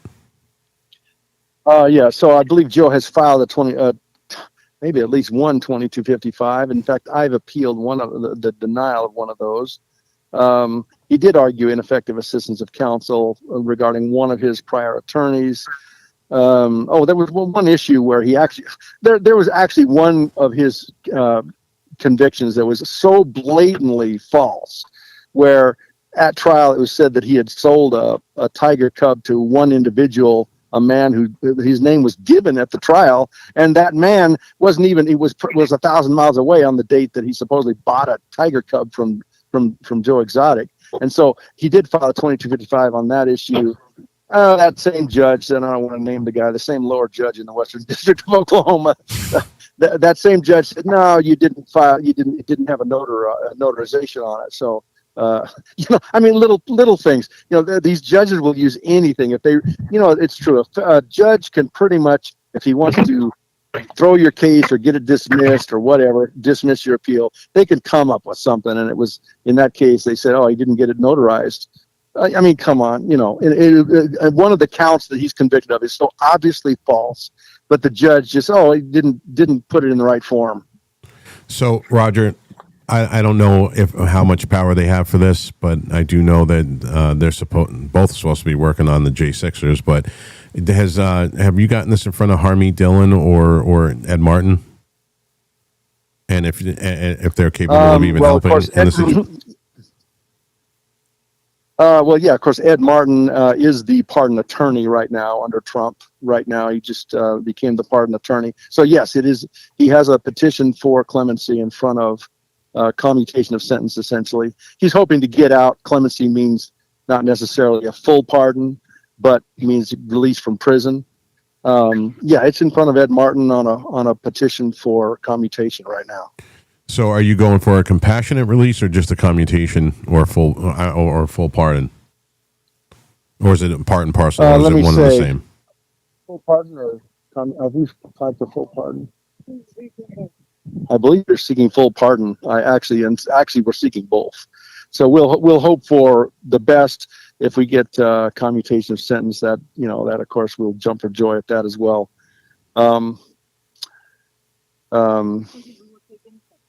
Yeah, I mean, Joe is sick. Now, you mentioned compassionate release. We certainly argued compassionate release in our petition for clemency, but that's also a separate thing where there is a motion you can file for compassionate release also. And I think he actually filed that and was denied already. Wow. That's how far, if you can't say it, obviously, I got to keep saying this, but how far advanced is his cancer? I'm not the expert on his cancer. I'll just say that I have met and visited with Joe in the prison. He seems honestly, I mean, for his age, he seems relatively. He's able to, think clearly and walk, and he does walk with a cane. He's got serious issues, chronic illness, of course. I'm not a medical expert. I can't tell you whether he has 6 months to live or 6 years, so I don't really know. How is he looking? That's the. I can tell you, he looks okay. I mean, the guy is he's a character. He's got a great sense of humor. He's funny, and I think his sense of humor keeps him going. And he's just a great character to talk to, and probably a little bit of why he, chit chatted his way into federal prison, which is just he just loves to talk and chew the fat and shoot the whatever, and he just loves to, chit chat and talk smack. So I have here on my screen the Give Send Go. I need to tell everybody it is givesendgo.com, endangered species. That is the link. I'm going to put it up on the live, and I'm hoping that we can, if it's down in the comments, if either Buck or Rox can put it up in the nest for people. I would like everybody to share it out. If you can donate, please donate. So how much is the appeals going to cost, and how much does he need? How far into his goal is he? His appeal, he's way behind payment. I can tell you that. We do what we do, and but he needs all the money he can get. I don't know what he owes my firm, but anyway, bottom line, in the end, we'll litigate all the way to the end, even if he doesn't have a penny. But he certainly can use the funds, and that Give Send Go site or Give Send Go address. It would be great. Yeah, it'd be great if he can raise any money to keep him going. I'm sort of just with him all the way, and that's just the way I am. But he can use every dime he can get. Well, you're a good man, Roger, if that's the case, because I don't know too many attorneys that would be willing to be like, "Hey, listen, man, I know you owe me money, but I'm down for the fight. You're a ride or die, is what I call you." Yeah. Well, now we are taking on his lawsuit. He mentioned he is suing the Black Pine Exotic Animal Park in Indiana. That's a brand new lawsuit. Basically, it was one of the tiger zoos that took some of his tigers. When his empire was destroyed, when the zoo was destroyed, all of his old tigers were dispersed to different animal parks around the country, and some were friendly, most are unfriendly.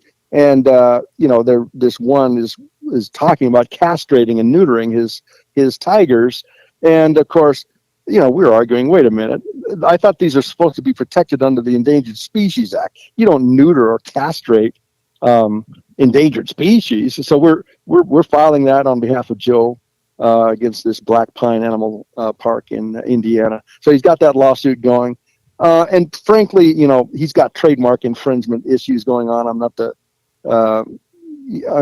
he's got issues. He honestly should be a millionaire, because merchandising, T-shirts, baseball caps, everybody's making money off of him, but him. And so, he's got so many legal issues. He could definitely use more assistance.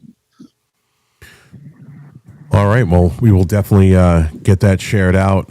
We have a really great group of people here on X that will do whatever they can to help out. I'm sure the people in chatter too will. And we'll just get this thing going. John, you're still here, correct? Really quick, Yes, he I is am. calling back in at 7. Oh, he's calling. And he wants real questions ready for him to answer. Oh boy. Okay, so we got Joe calling back in 10 minutes, and he wants real questions.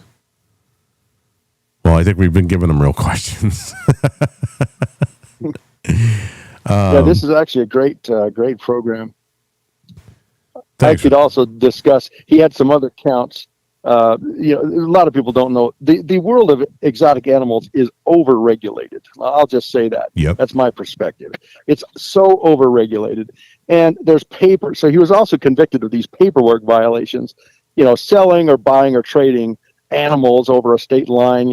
Without the permits from USDA or U.S. Fish and Wildlife Service or whatever. It's so overregulated. He was falsely convicted. Of several of those types of counts, and John Rinke knows as much about that as anybody. Just as an example, okay, so I believe you're permitted to trade animals or trade with other zoos, but you can't sell. All right, endangered species. All right, so one of his transactions, and of course Joe, was sort of you call him a wild cat or a maverick. The world of exotic animals. Yeah, think about Michael Jackson, the Neverland Ranch out in California. When Michael Jackson died, he had giraffes, he had gorillas, he had animals. I believe Joe Exotic took some of those, did he not, John Rinke? Yeah, we had alligators and snake from there. Yeah, and so, Joe's Park became a place where people with exotic animals would bring animals, and also celebrities would come, celebrities who might want a tiger or a lion or whatever, and so it was this kind of a thing where, let's put it this way, everyone was in and out, animals were in and out, frequently transactions were okay. So I believe in one of the counts, he was convicted of violating the Lacey Act, which is this act requiring all this paperwork for selling maybe a tiger cub across state lines. Okay. When in fact, I believe the evidence really was that he had a package of animals that he was giving away, bats, other things, like bats and like house cats, dogs, so a package of things which were really a donation. And so, when a package of animals is crossing state lines and, then there's payment made for transportation, let's put it this way. He was innocent of that count as well, because the total dollar amount was the transportation costs. And really you're talking about a bundle of animals, not just one tiger cub or whatever. And so anyways, he and the bats and whatnot are legal to sell to this day. You can sell a bat across state line. So bottom line is the guy was set up and wrongly convicted of, so many counts, and any good lawyer, myself, we could appeal any one of those and win. The problem is they had so many charges, and so your appeals get, I don't know what I'm trying to say, but when your appeal has to cover 18 counts, it becomes convoluted, and so that has been one of his problems. So nothing's happened to Alan, correct? He hasn't been charged with perjury. The fact that there's an affidavit stating that he lied and he's scot-free. Hang on, something sounds scrambled. John, I didn't hear you. John, are you there? I'm here. You're coming through muffled. All right. How about that? Is that better? Because you're coming in loud and clear here. Roger, you're still there?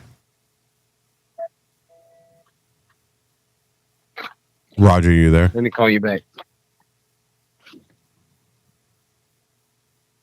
Roger, you still on the line with us?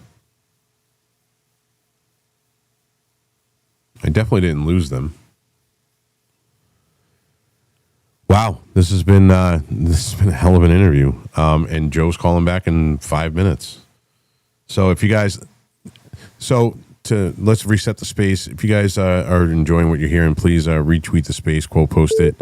I'm getting John back now. And John, are you there? You there? Yeah, I can hear you loud and clear. I'm just doing what's called a space reset. So yes, if you guys like that, if you like what you're hearing, please retweet the space, quote tweet it, drop it in your DMs, tag your friends, let everybody know this is a great conversation. That Joe Exotic is going to be back in 5 minutes. And if there's anybody down in the listeners that has a question for Joe, please request up. Our co-host Buck and Rox will bring you up. Raise your hand, and you'll be able to ask Joe a question. Again, this is a live broadcast, and he does have very limited time, so we got to get right to the questions. Same thing with chatter. If you guys are if you're enjoying yourself, please share it out. Let's get some more people in there. If you have a question, please raise your hand. We got Leah and Conservative Penn over there as my co-host. They will. I'll ask them, and they'll call on you guys if you have a question for Joe. Again, keep it short and sweet. John, did you? I don't know if I lost Roger or not. He's. It still shows that he's on the call. My question to you is: has anything happened to Alan after he admitted to perjury? There's an affidavit of him saying that he lied, and is he just scot-free right now, and there's no consequences from it?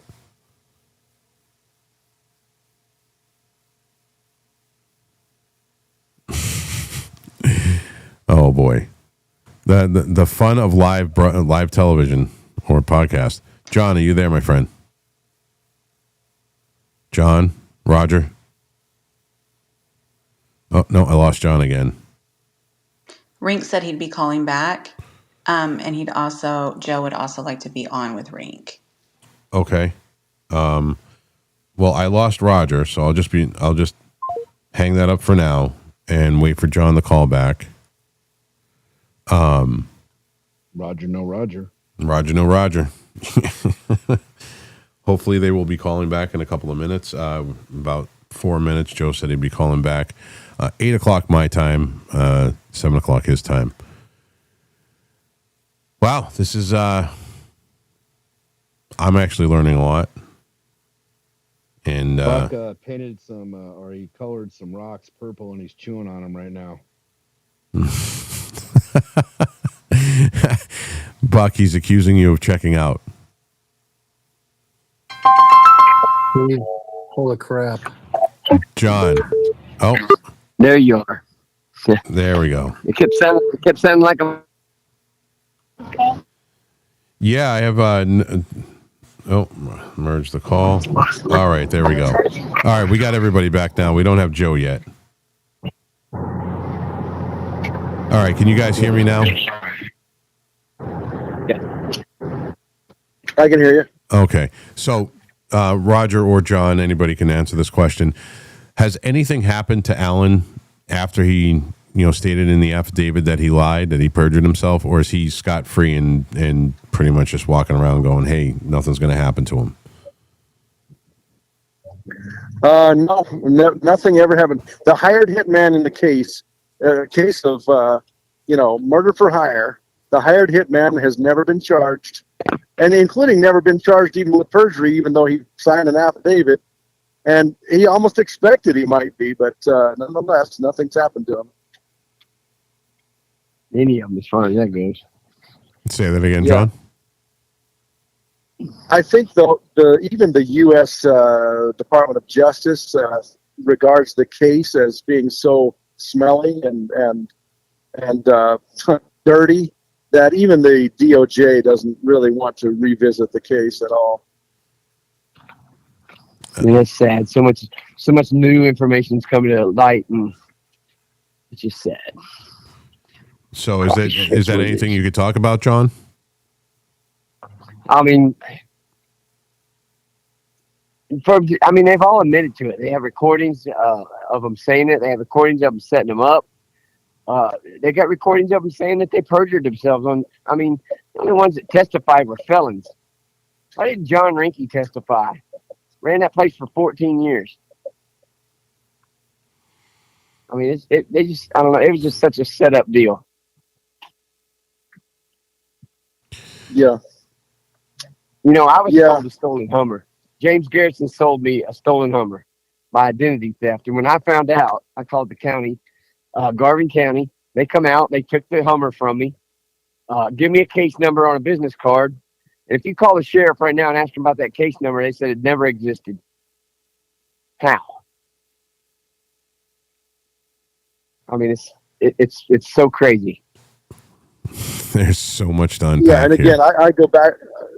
Yeah, and I go back Roger. to what I said earlier, which is the fact that when a witness is on the witness stand and the prosecutors say, "Do you have any immunity agreement with the government?"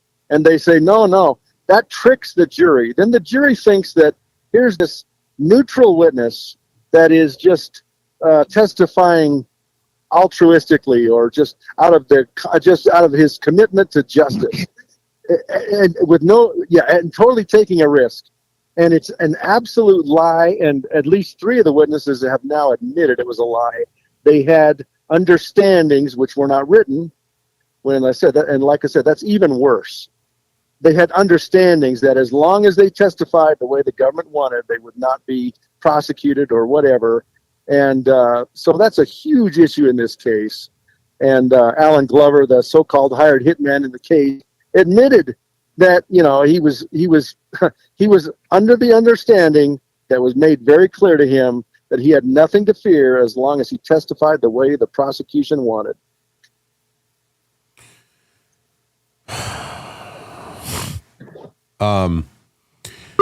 So I know we have questions.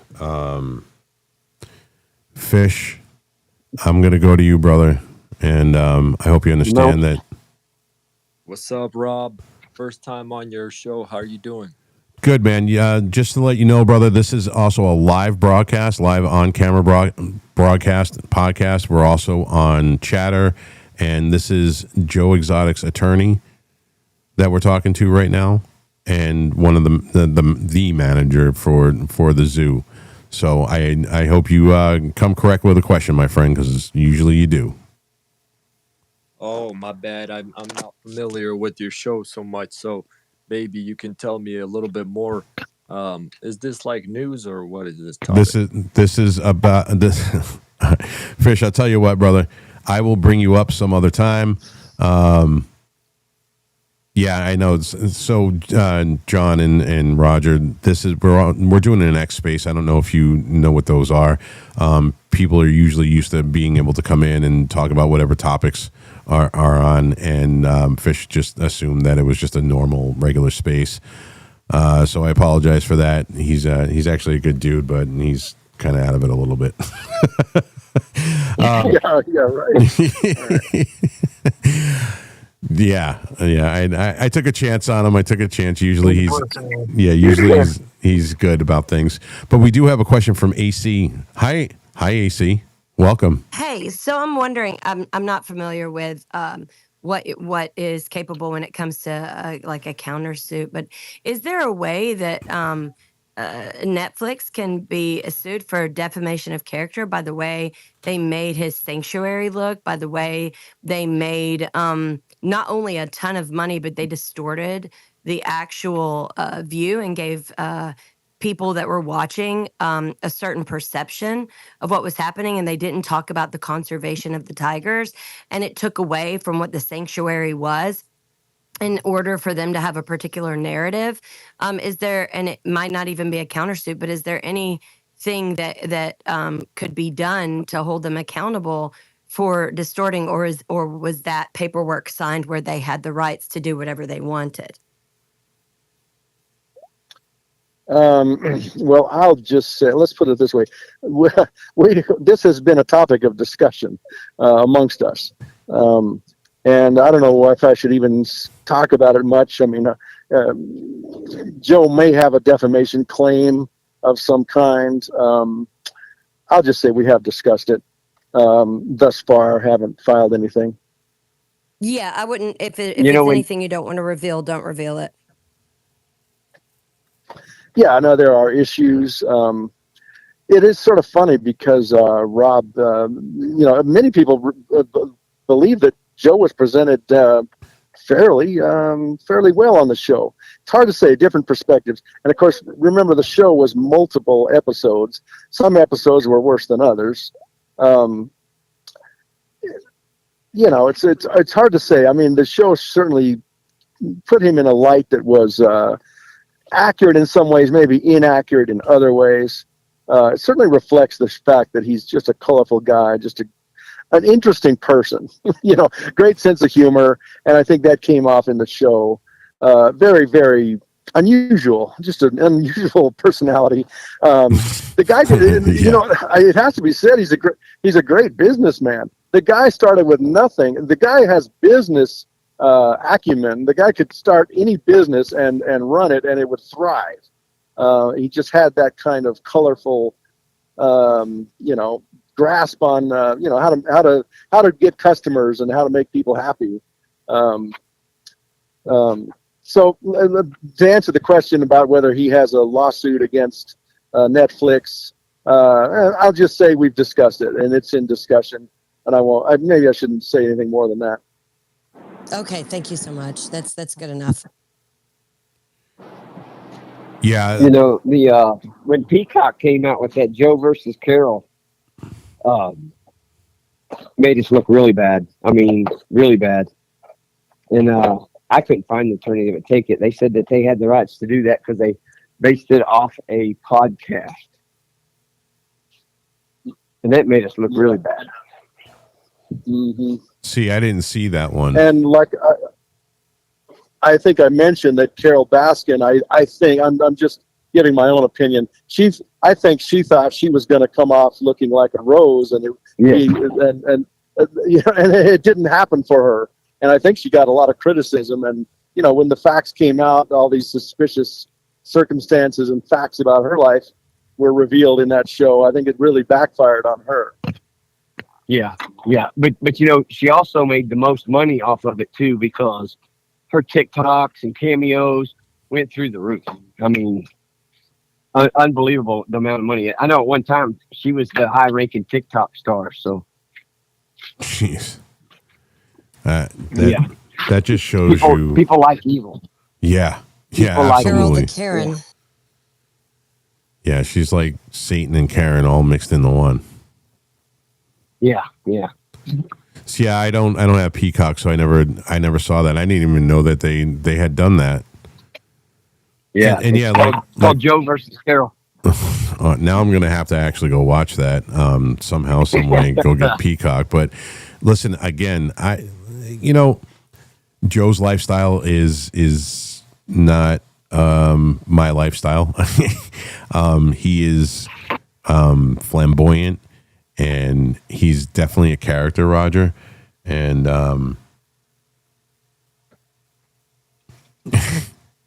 he is, and everybody knows it. I mean, he is. Yeah, he's a master of self-promotion, and you can't fault the guy for it. I mean, listen, if this is the personality that Joe Exotic is the selling point, along with the animals, I'm actually getting a call, and it might be somebody we know. Might be Joe. I thought he was coming. Hello. Rob. Yeah, hi Joe. Hey, what a pain in the ass this is. I know, this man. Goes to show you. This goes to show you how stupid the government is. Because if they wanted to make money instead of the taxpayers having to foot the bill on everything, they would let me buy as many minutes and make as many phone calls as I want a day. Instead, you got to wait 15 minutes or 30 minutes in between every phone call. It's crazy. It is crazy. Hey, all right. So, what I was trying to explain before it hung up on me the last time. All right, I'm in here for 18 paper charges. Okay, doesn't even have anything to do with animal abuse or anything else. Now, before I get started, what I want everyone to keep in mind is Jeff Lowe owned that zoo as of February the 1st, 2016. Okay? Generic tigers did not become illegal until August of 2016. Okay, Lauren testified in court under oath that they bought the zoo, which they didn't. They scammed their way in. Okay, but she testified that they gave $80,000 for that zoo. Okay, Joe covers his ass so well. This is why they had to put me in jail and why Jeff Lowe didn't testify, or nobody else. Nobody testified for me. Guess who they called? PETA. Okay, PETA was supposed to be my defense. All right. So Jeff owned the zoo. He owned the bank account, and and every animal that was transferred to another zoo for money, and I can prove every one of them. And I still to this day have QuickBooks, okay? I have it all. And that's why no federal agent has ever came and talked to me, because they don't want to know the truth. Okay, every dime I earmarked in the deposit slips, I put cash Jeff. So I knew every deposit was Tiger money, okay? So Jeff had me put in the bank all of the Tiger money as a personal loan from Jeff. And then he would have me turn around and write him a check as loan reimbursements of cash that came from Tigers and not personal loan. So basically, he laundered almost $500,000, okay, selling Tiger Cubs that Joe got the blame for. Okay, and when the judge sentenced me, he goes, well, you were responsible for everything that happened at the zoo because you owned the zoo. No, Joe didn't own the zoo. You just had somebody testify that they owned the zoo. So, but Joe didn't never get a talk hardly, all right, because they shut me up every time I wanted to say something. And I had QuickBooks to prove at my trial, but they wouldn't let me use none of that. Okay, so Debbie Cunningham, our inspector, and I don't know, is Rinky still on here? I am still here.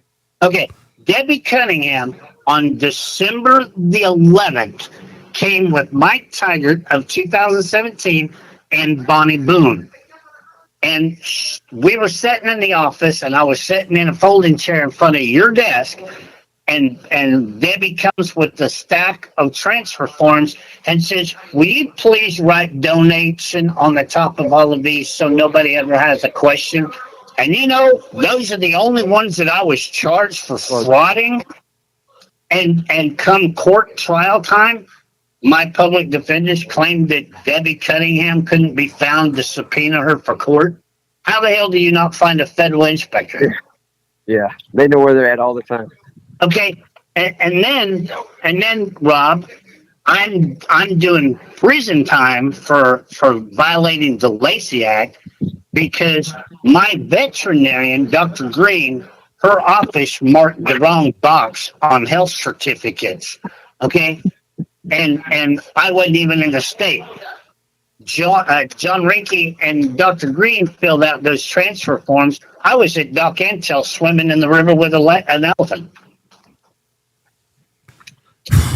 Okay, but they threatened everybody. They threatened to take Dr. Green's license away if she didn't testify on their behalf.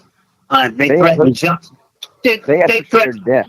Yeah, they threatened John Finley because Jeff Lowe has some bullshit rumor out there about bestiality or some bullshit. So they threatened John Finley.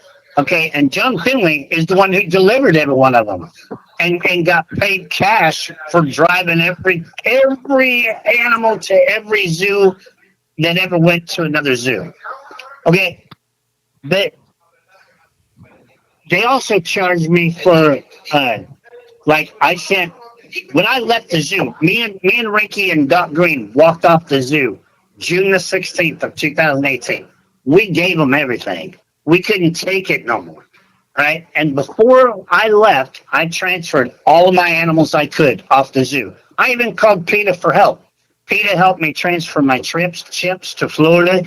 We sent over 80 tigers to Colorado. And I sent a whole load of animals over to Branson Wildlife Park.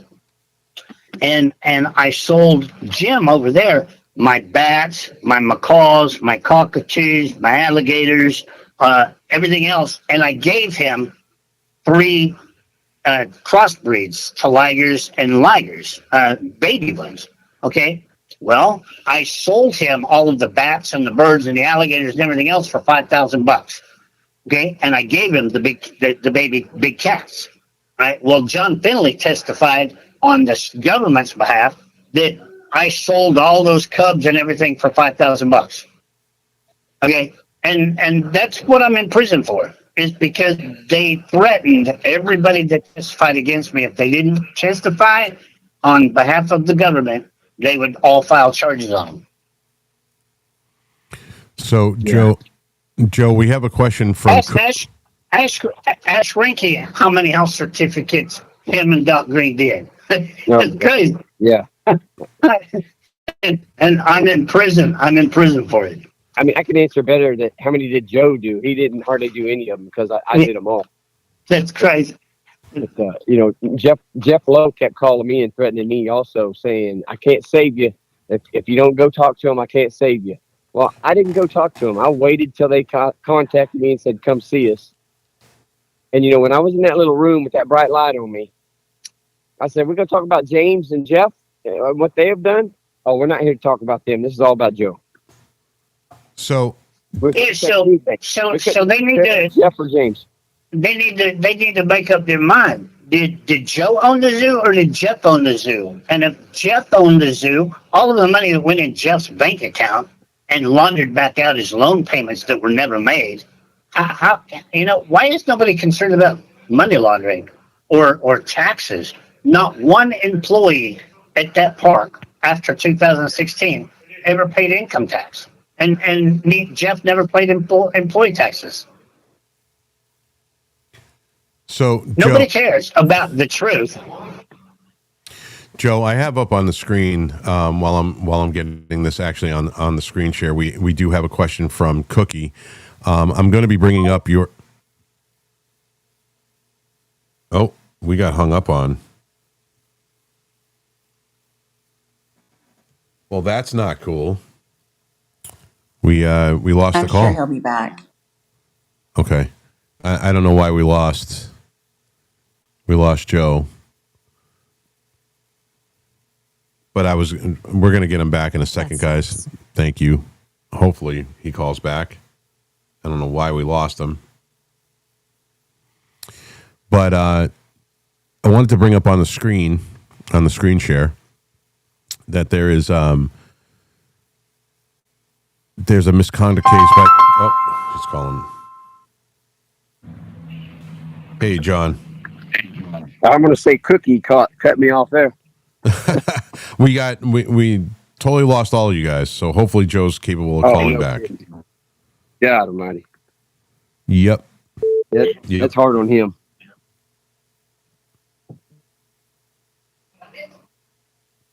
Joe? Cookie did it again.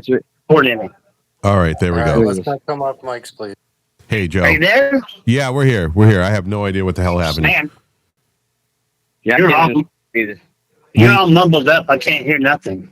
Can you hear me now? Is that better? I can hear Ricky. You can't hear me? I can hear you now. Okay, good. Okay. Good. All right. All I heard was Cookie something. So we have a question from somebody in the audience. His name is Cookie. He's probably going to have a good question for you. And then I have up on the screen for all the live viewers the FBI misconduct in your case, and then I got to have a couple of questions from what I'm reading here. So are you ready for Cookie's question? Ready. Go ahead, Cookie. Hey, Joe, just two questions. One, how are you treated in there from the guards to the inmates? You kind of a celebrity, and I'm sure they've seen or know some of this stuff.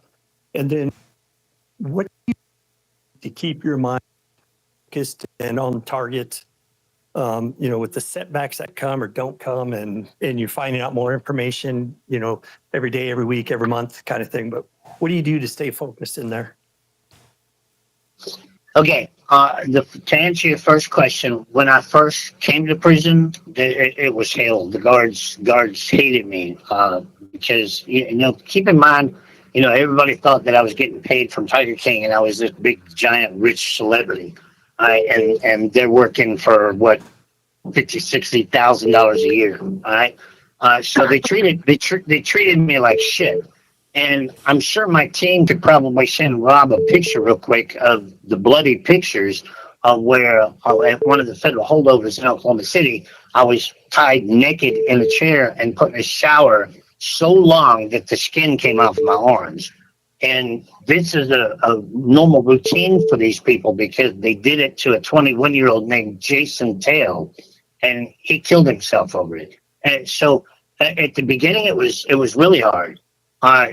Now that Tiger King 2 came out and all the evidence is online, all of the staff don't even think I deserve to be here. Okay, so it's really gotten a lot easier for me.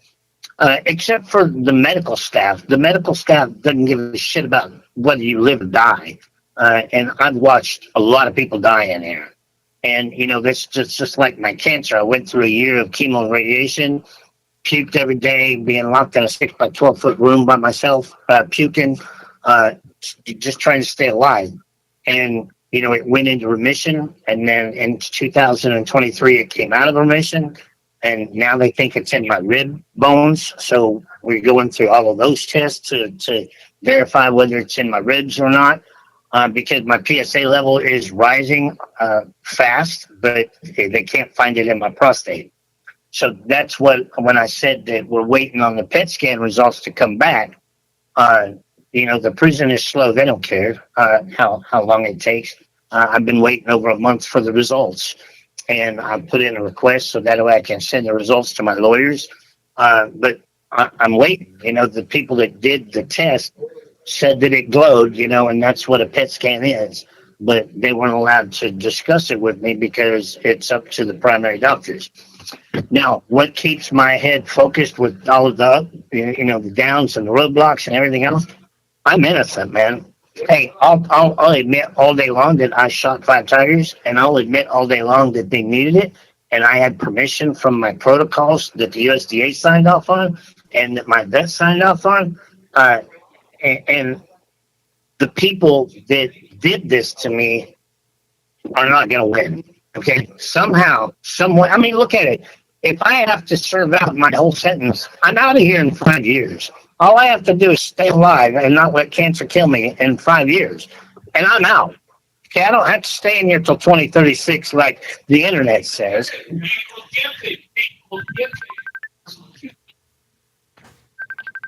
We lose him?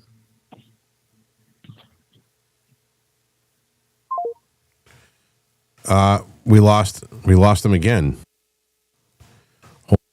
Hold on one second, ladies and gentlemen.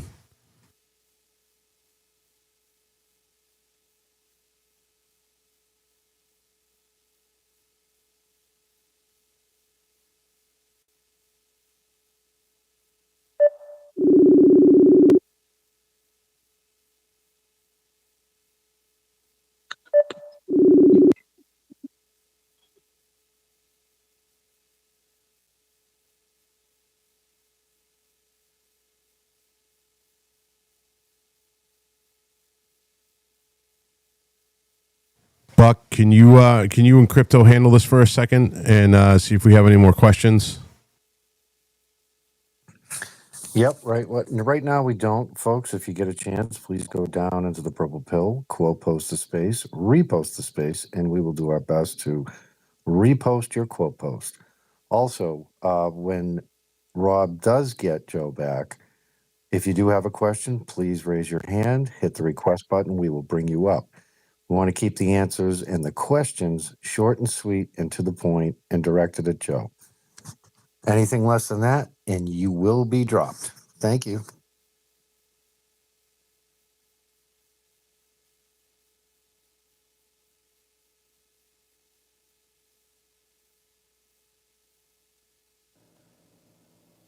Did that sound like, Buck, that somebody was talking behind him inside the prison?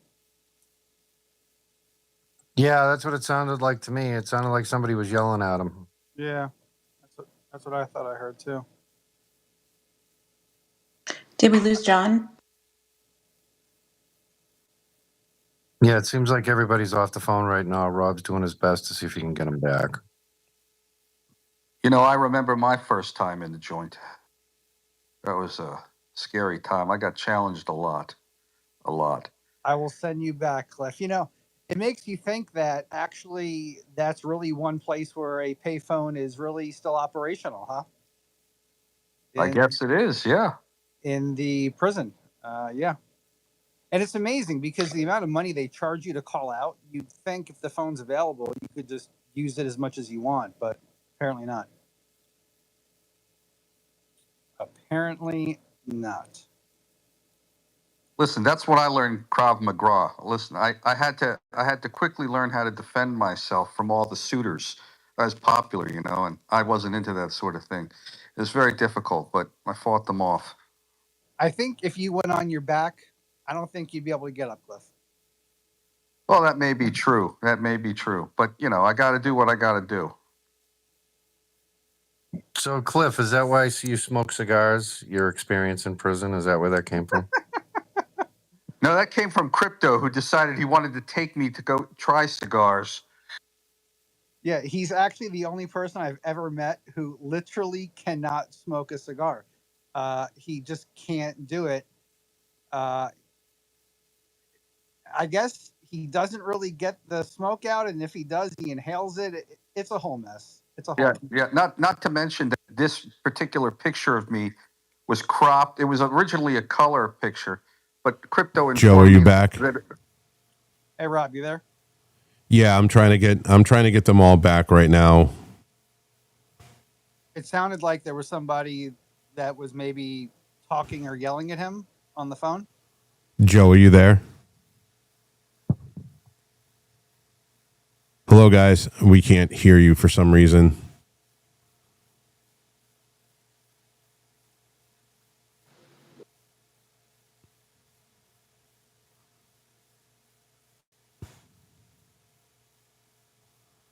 Joe, can you hear us?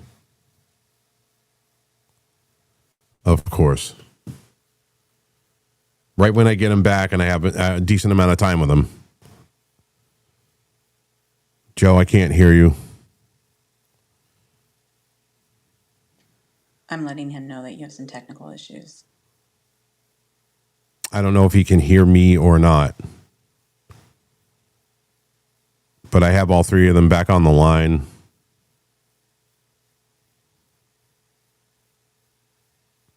I have no idea. All right. Would you like for them to try again? Yeah, can you tell them to give me 1 minute? I'm just going to restart the phone. Yes. Okay. Rob? Yeah, sorry about that, guys. You're going to restart the phone, but you have the space up on a computer, correct? Yeah, I have the space up on yeah, no, the space isn't up on the phone, so I'm not worried about that. I have no idea why that took a shit like that, and I am going to have two people on your phone. More than that was creating a problem for you. So just why don't you have Joe call back in with one other, and tell the other guy that you'll text him back when Joe drops.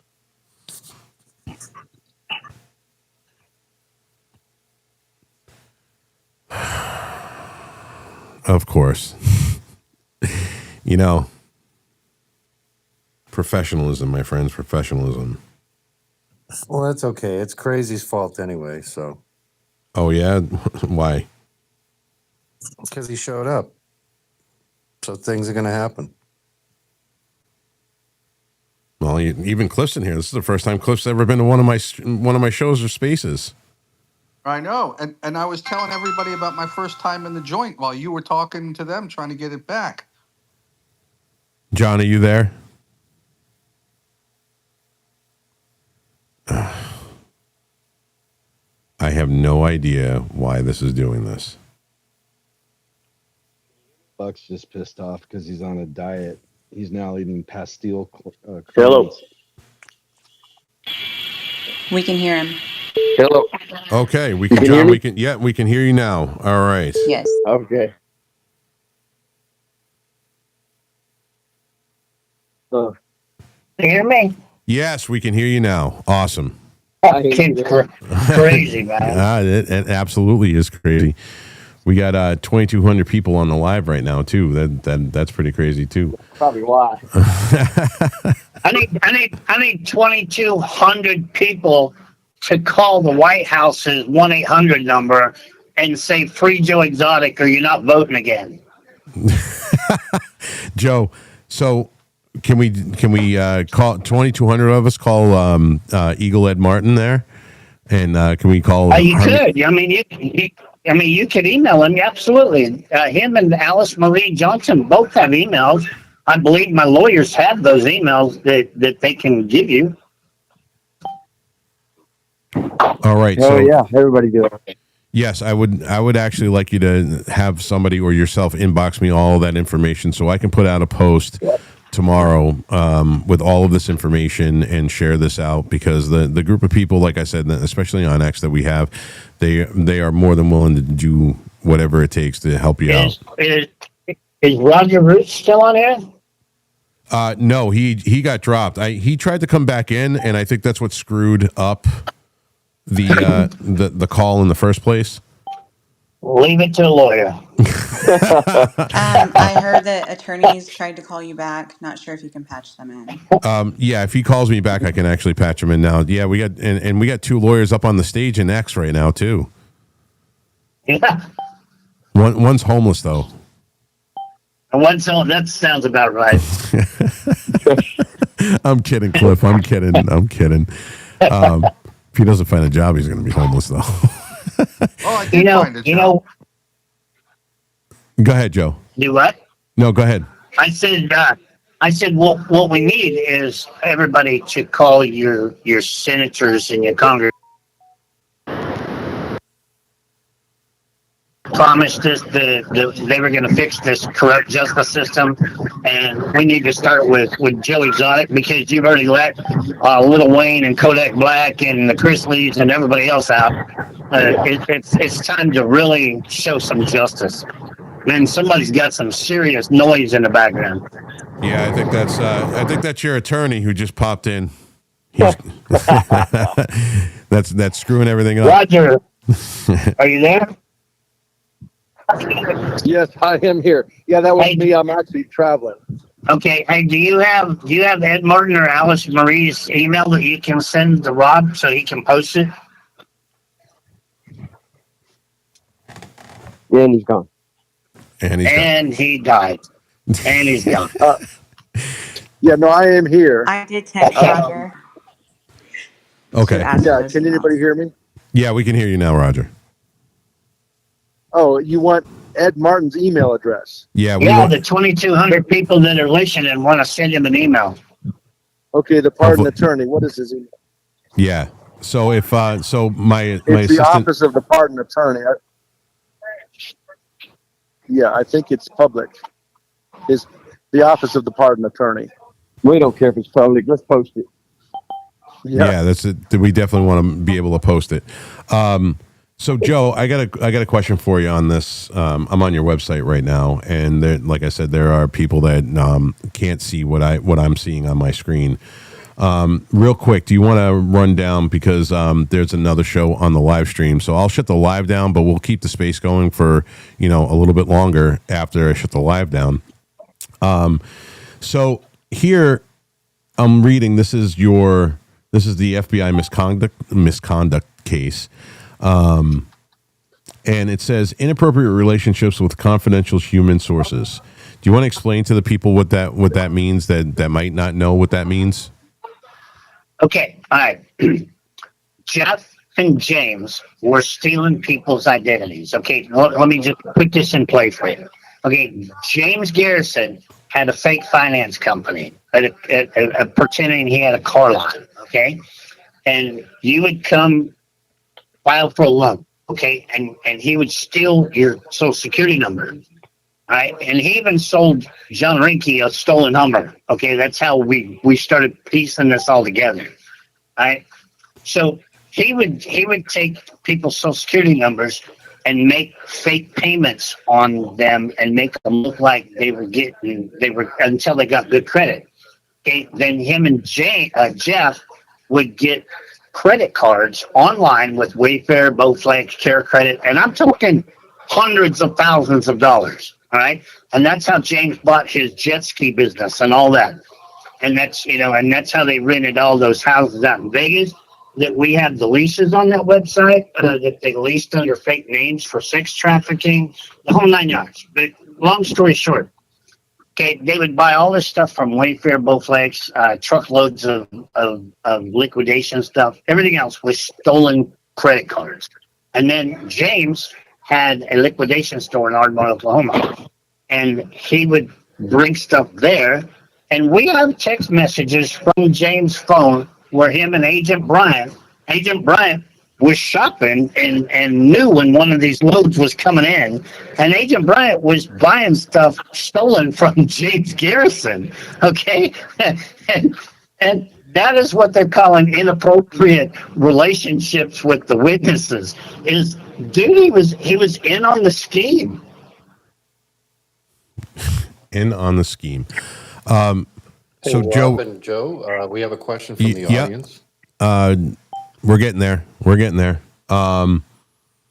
So how does the use of Brian's personal cell phone come into this? Okay, because he knew that they were going to subpoena the government cell phone.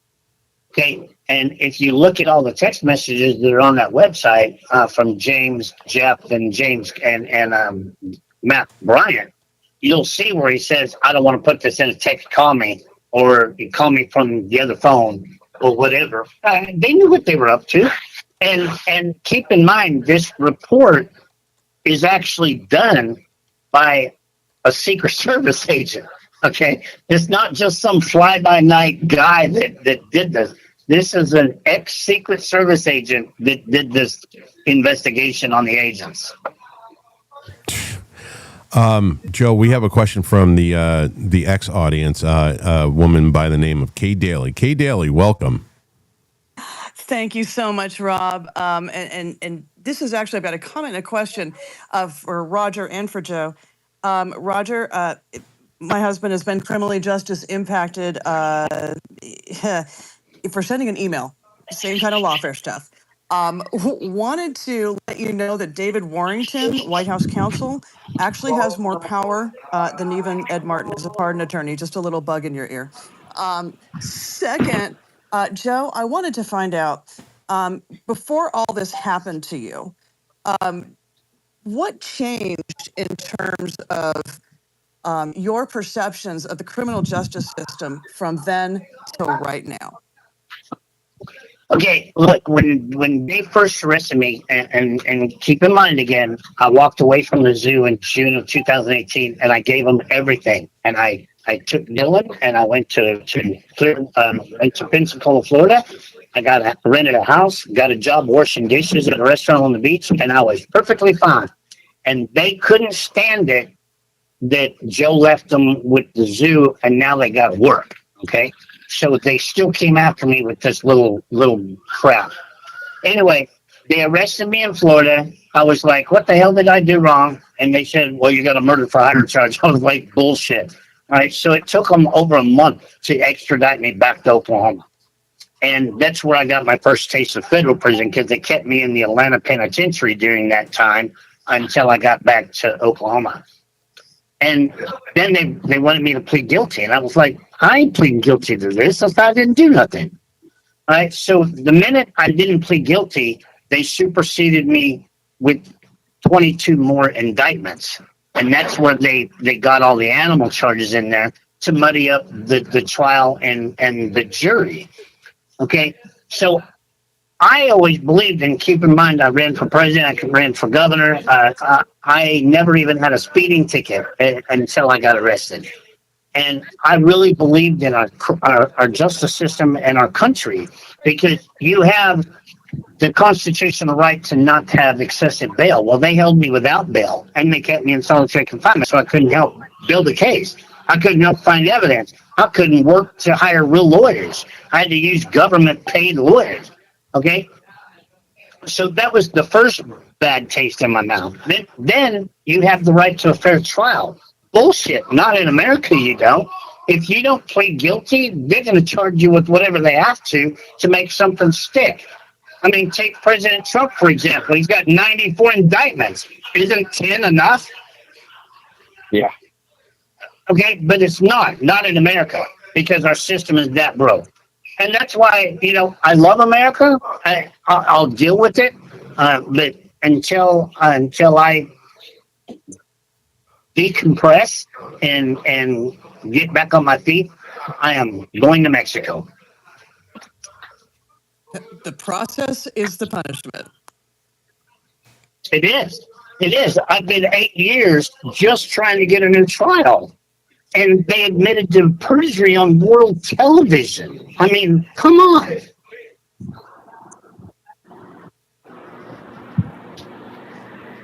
It's a railroad job. All right, guys. Anyway, Yeah. I got about 10 more minutes and this thing is going to shut off again. So, All right, Joe. I no matter what, man, I want to tell you that I'm pulling for you. I want to thank you so much for coming tonight.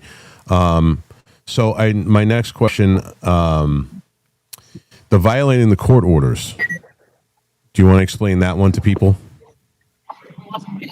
violating court orders. What do you mean? Yeah, communicating with witness James Garretson during the trial. At 7:34 minutes into the conversation, Brian says, "Me commenting what I told you the other day about the plea. You never heard that." That's some nefarious fucking shit, my friend. I mean, the whole thing. We have phone recordings, not only text messages that you just read, but the prosecution was discussing my case during my trial with every one of their witnesses, and then Eric Good with Real Good Production that made Tiger King paid. We have on recording. He paid during my trial $5,000 to James Garrison to keep his story going so he can make a damn movie.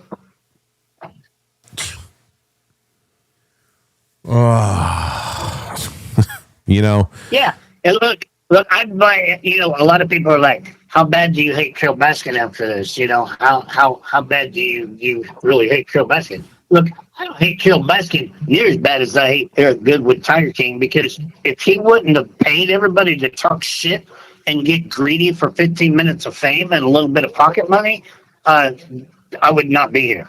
I would have had a fair trial. And you can ask Rinky, Matt Bryant was already filming his show when they were digging up those tigers. So yeah, they took. Go ahead, with the skull stuff they dug up.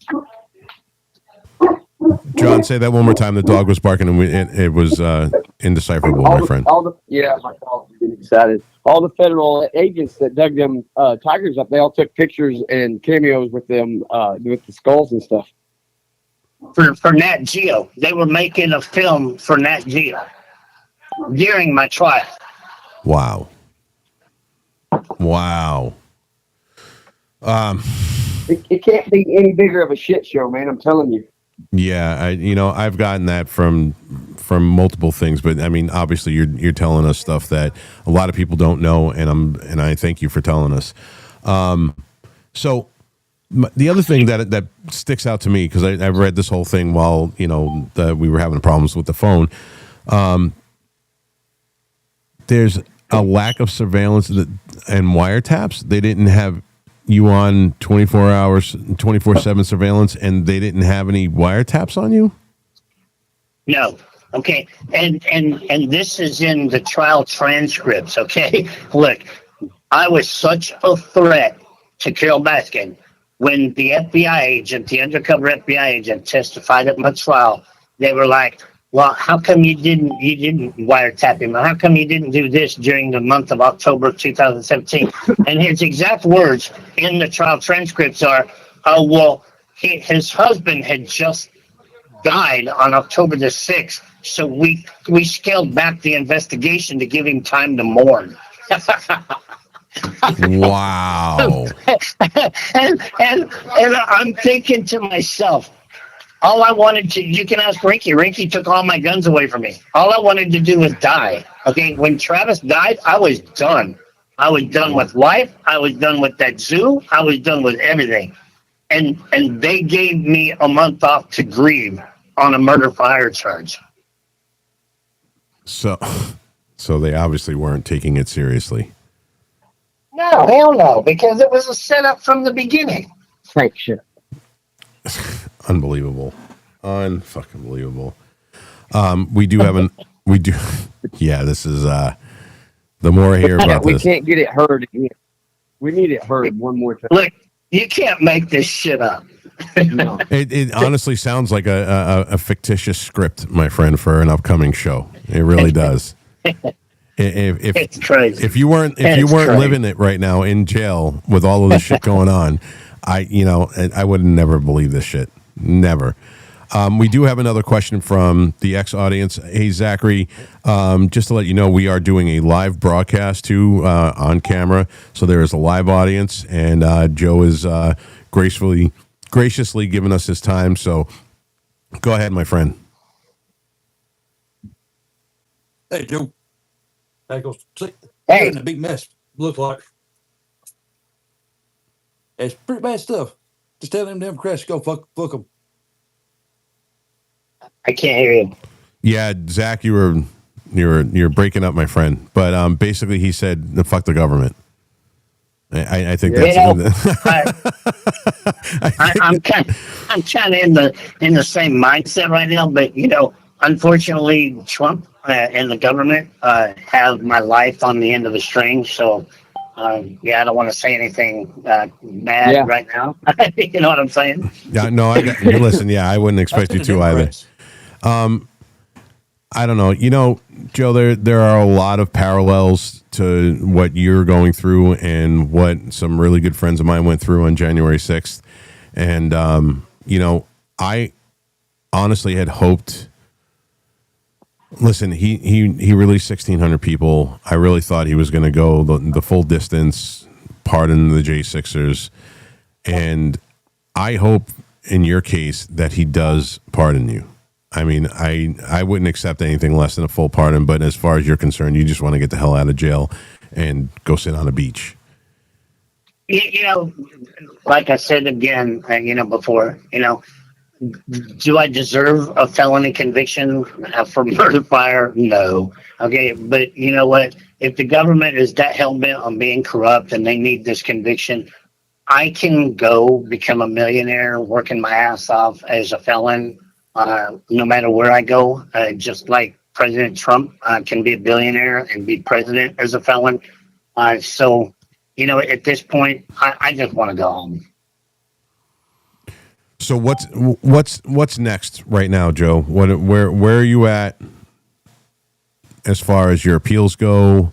What do you go in front of a judge again? Are you waiting to hear from, say, Ed Martin or anybody in the the pardon office? What's up next for you? Well, I don't hold much hope out for the appellate court because that's corrupt all of its own. So right now, my faith lies in the hands of Ed Martin and President Trump. And look, I don't know if any senators or politicians are listening or Don Jr. Don Jr. used to be a big supporter of mine back in the first term.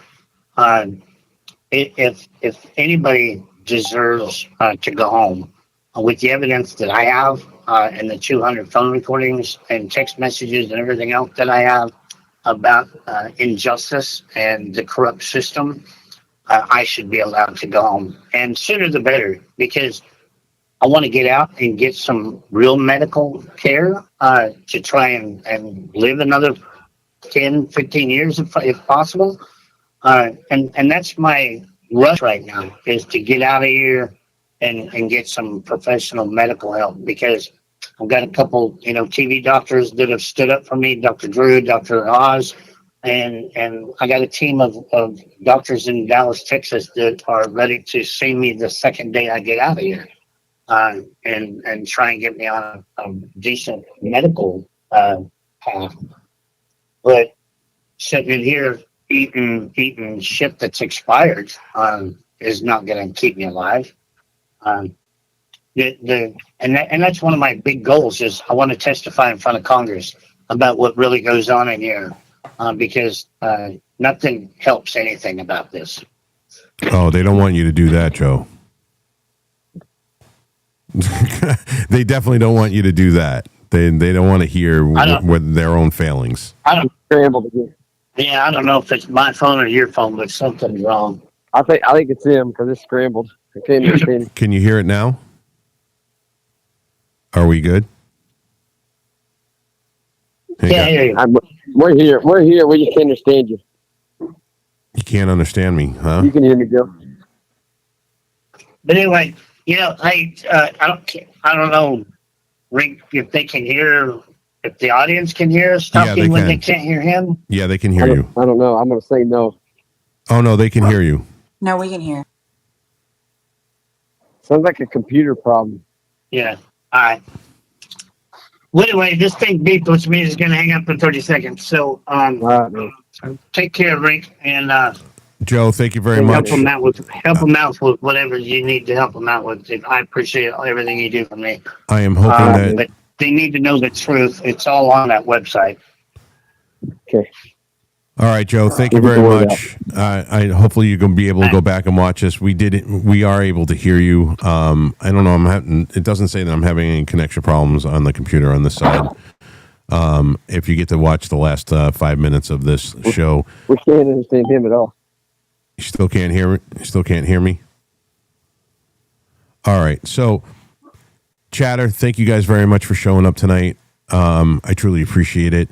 We are going to keep the space going. I have to shut the live down and say goodnight to the people that are watching right now. This was an amazing show. I'm hoping that my assistant Penn can actually get them back on the line. If not, again, we'll continue the conversation. And calling back. Oh, okay. John, are you there? Right there. Can you hear us now? Barely.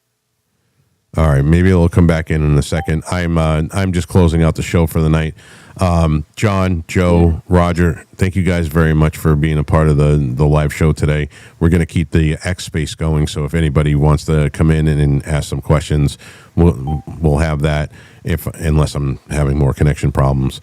But with that, I want to say to everybody watching, thank you very much. You guys have a great night and a great Labor Day weekend, and we are out.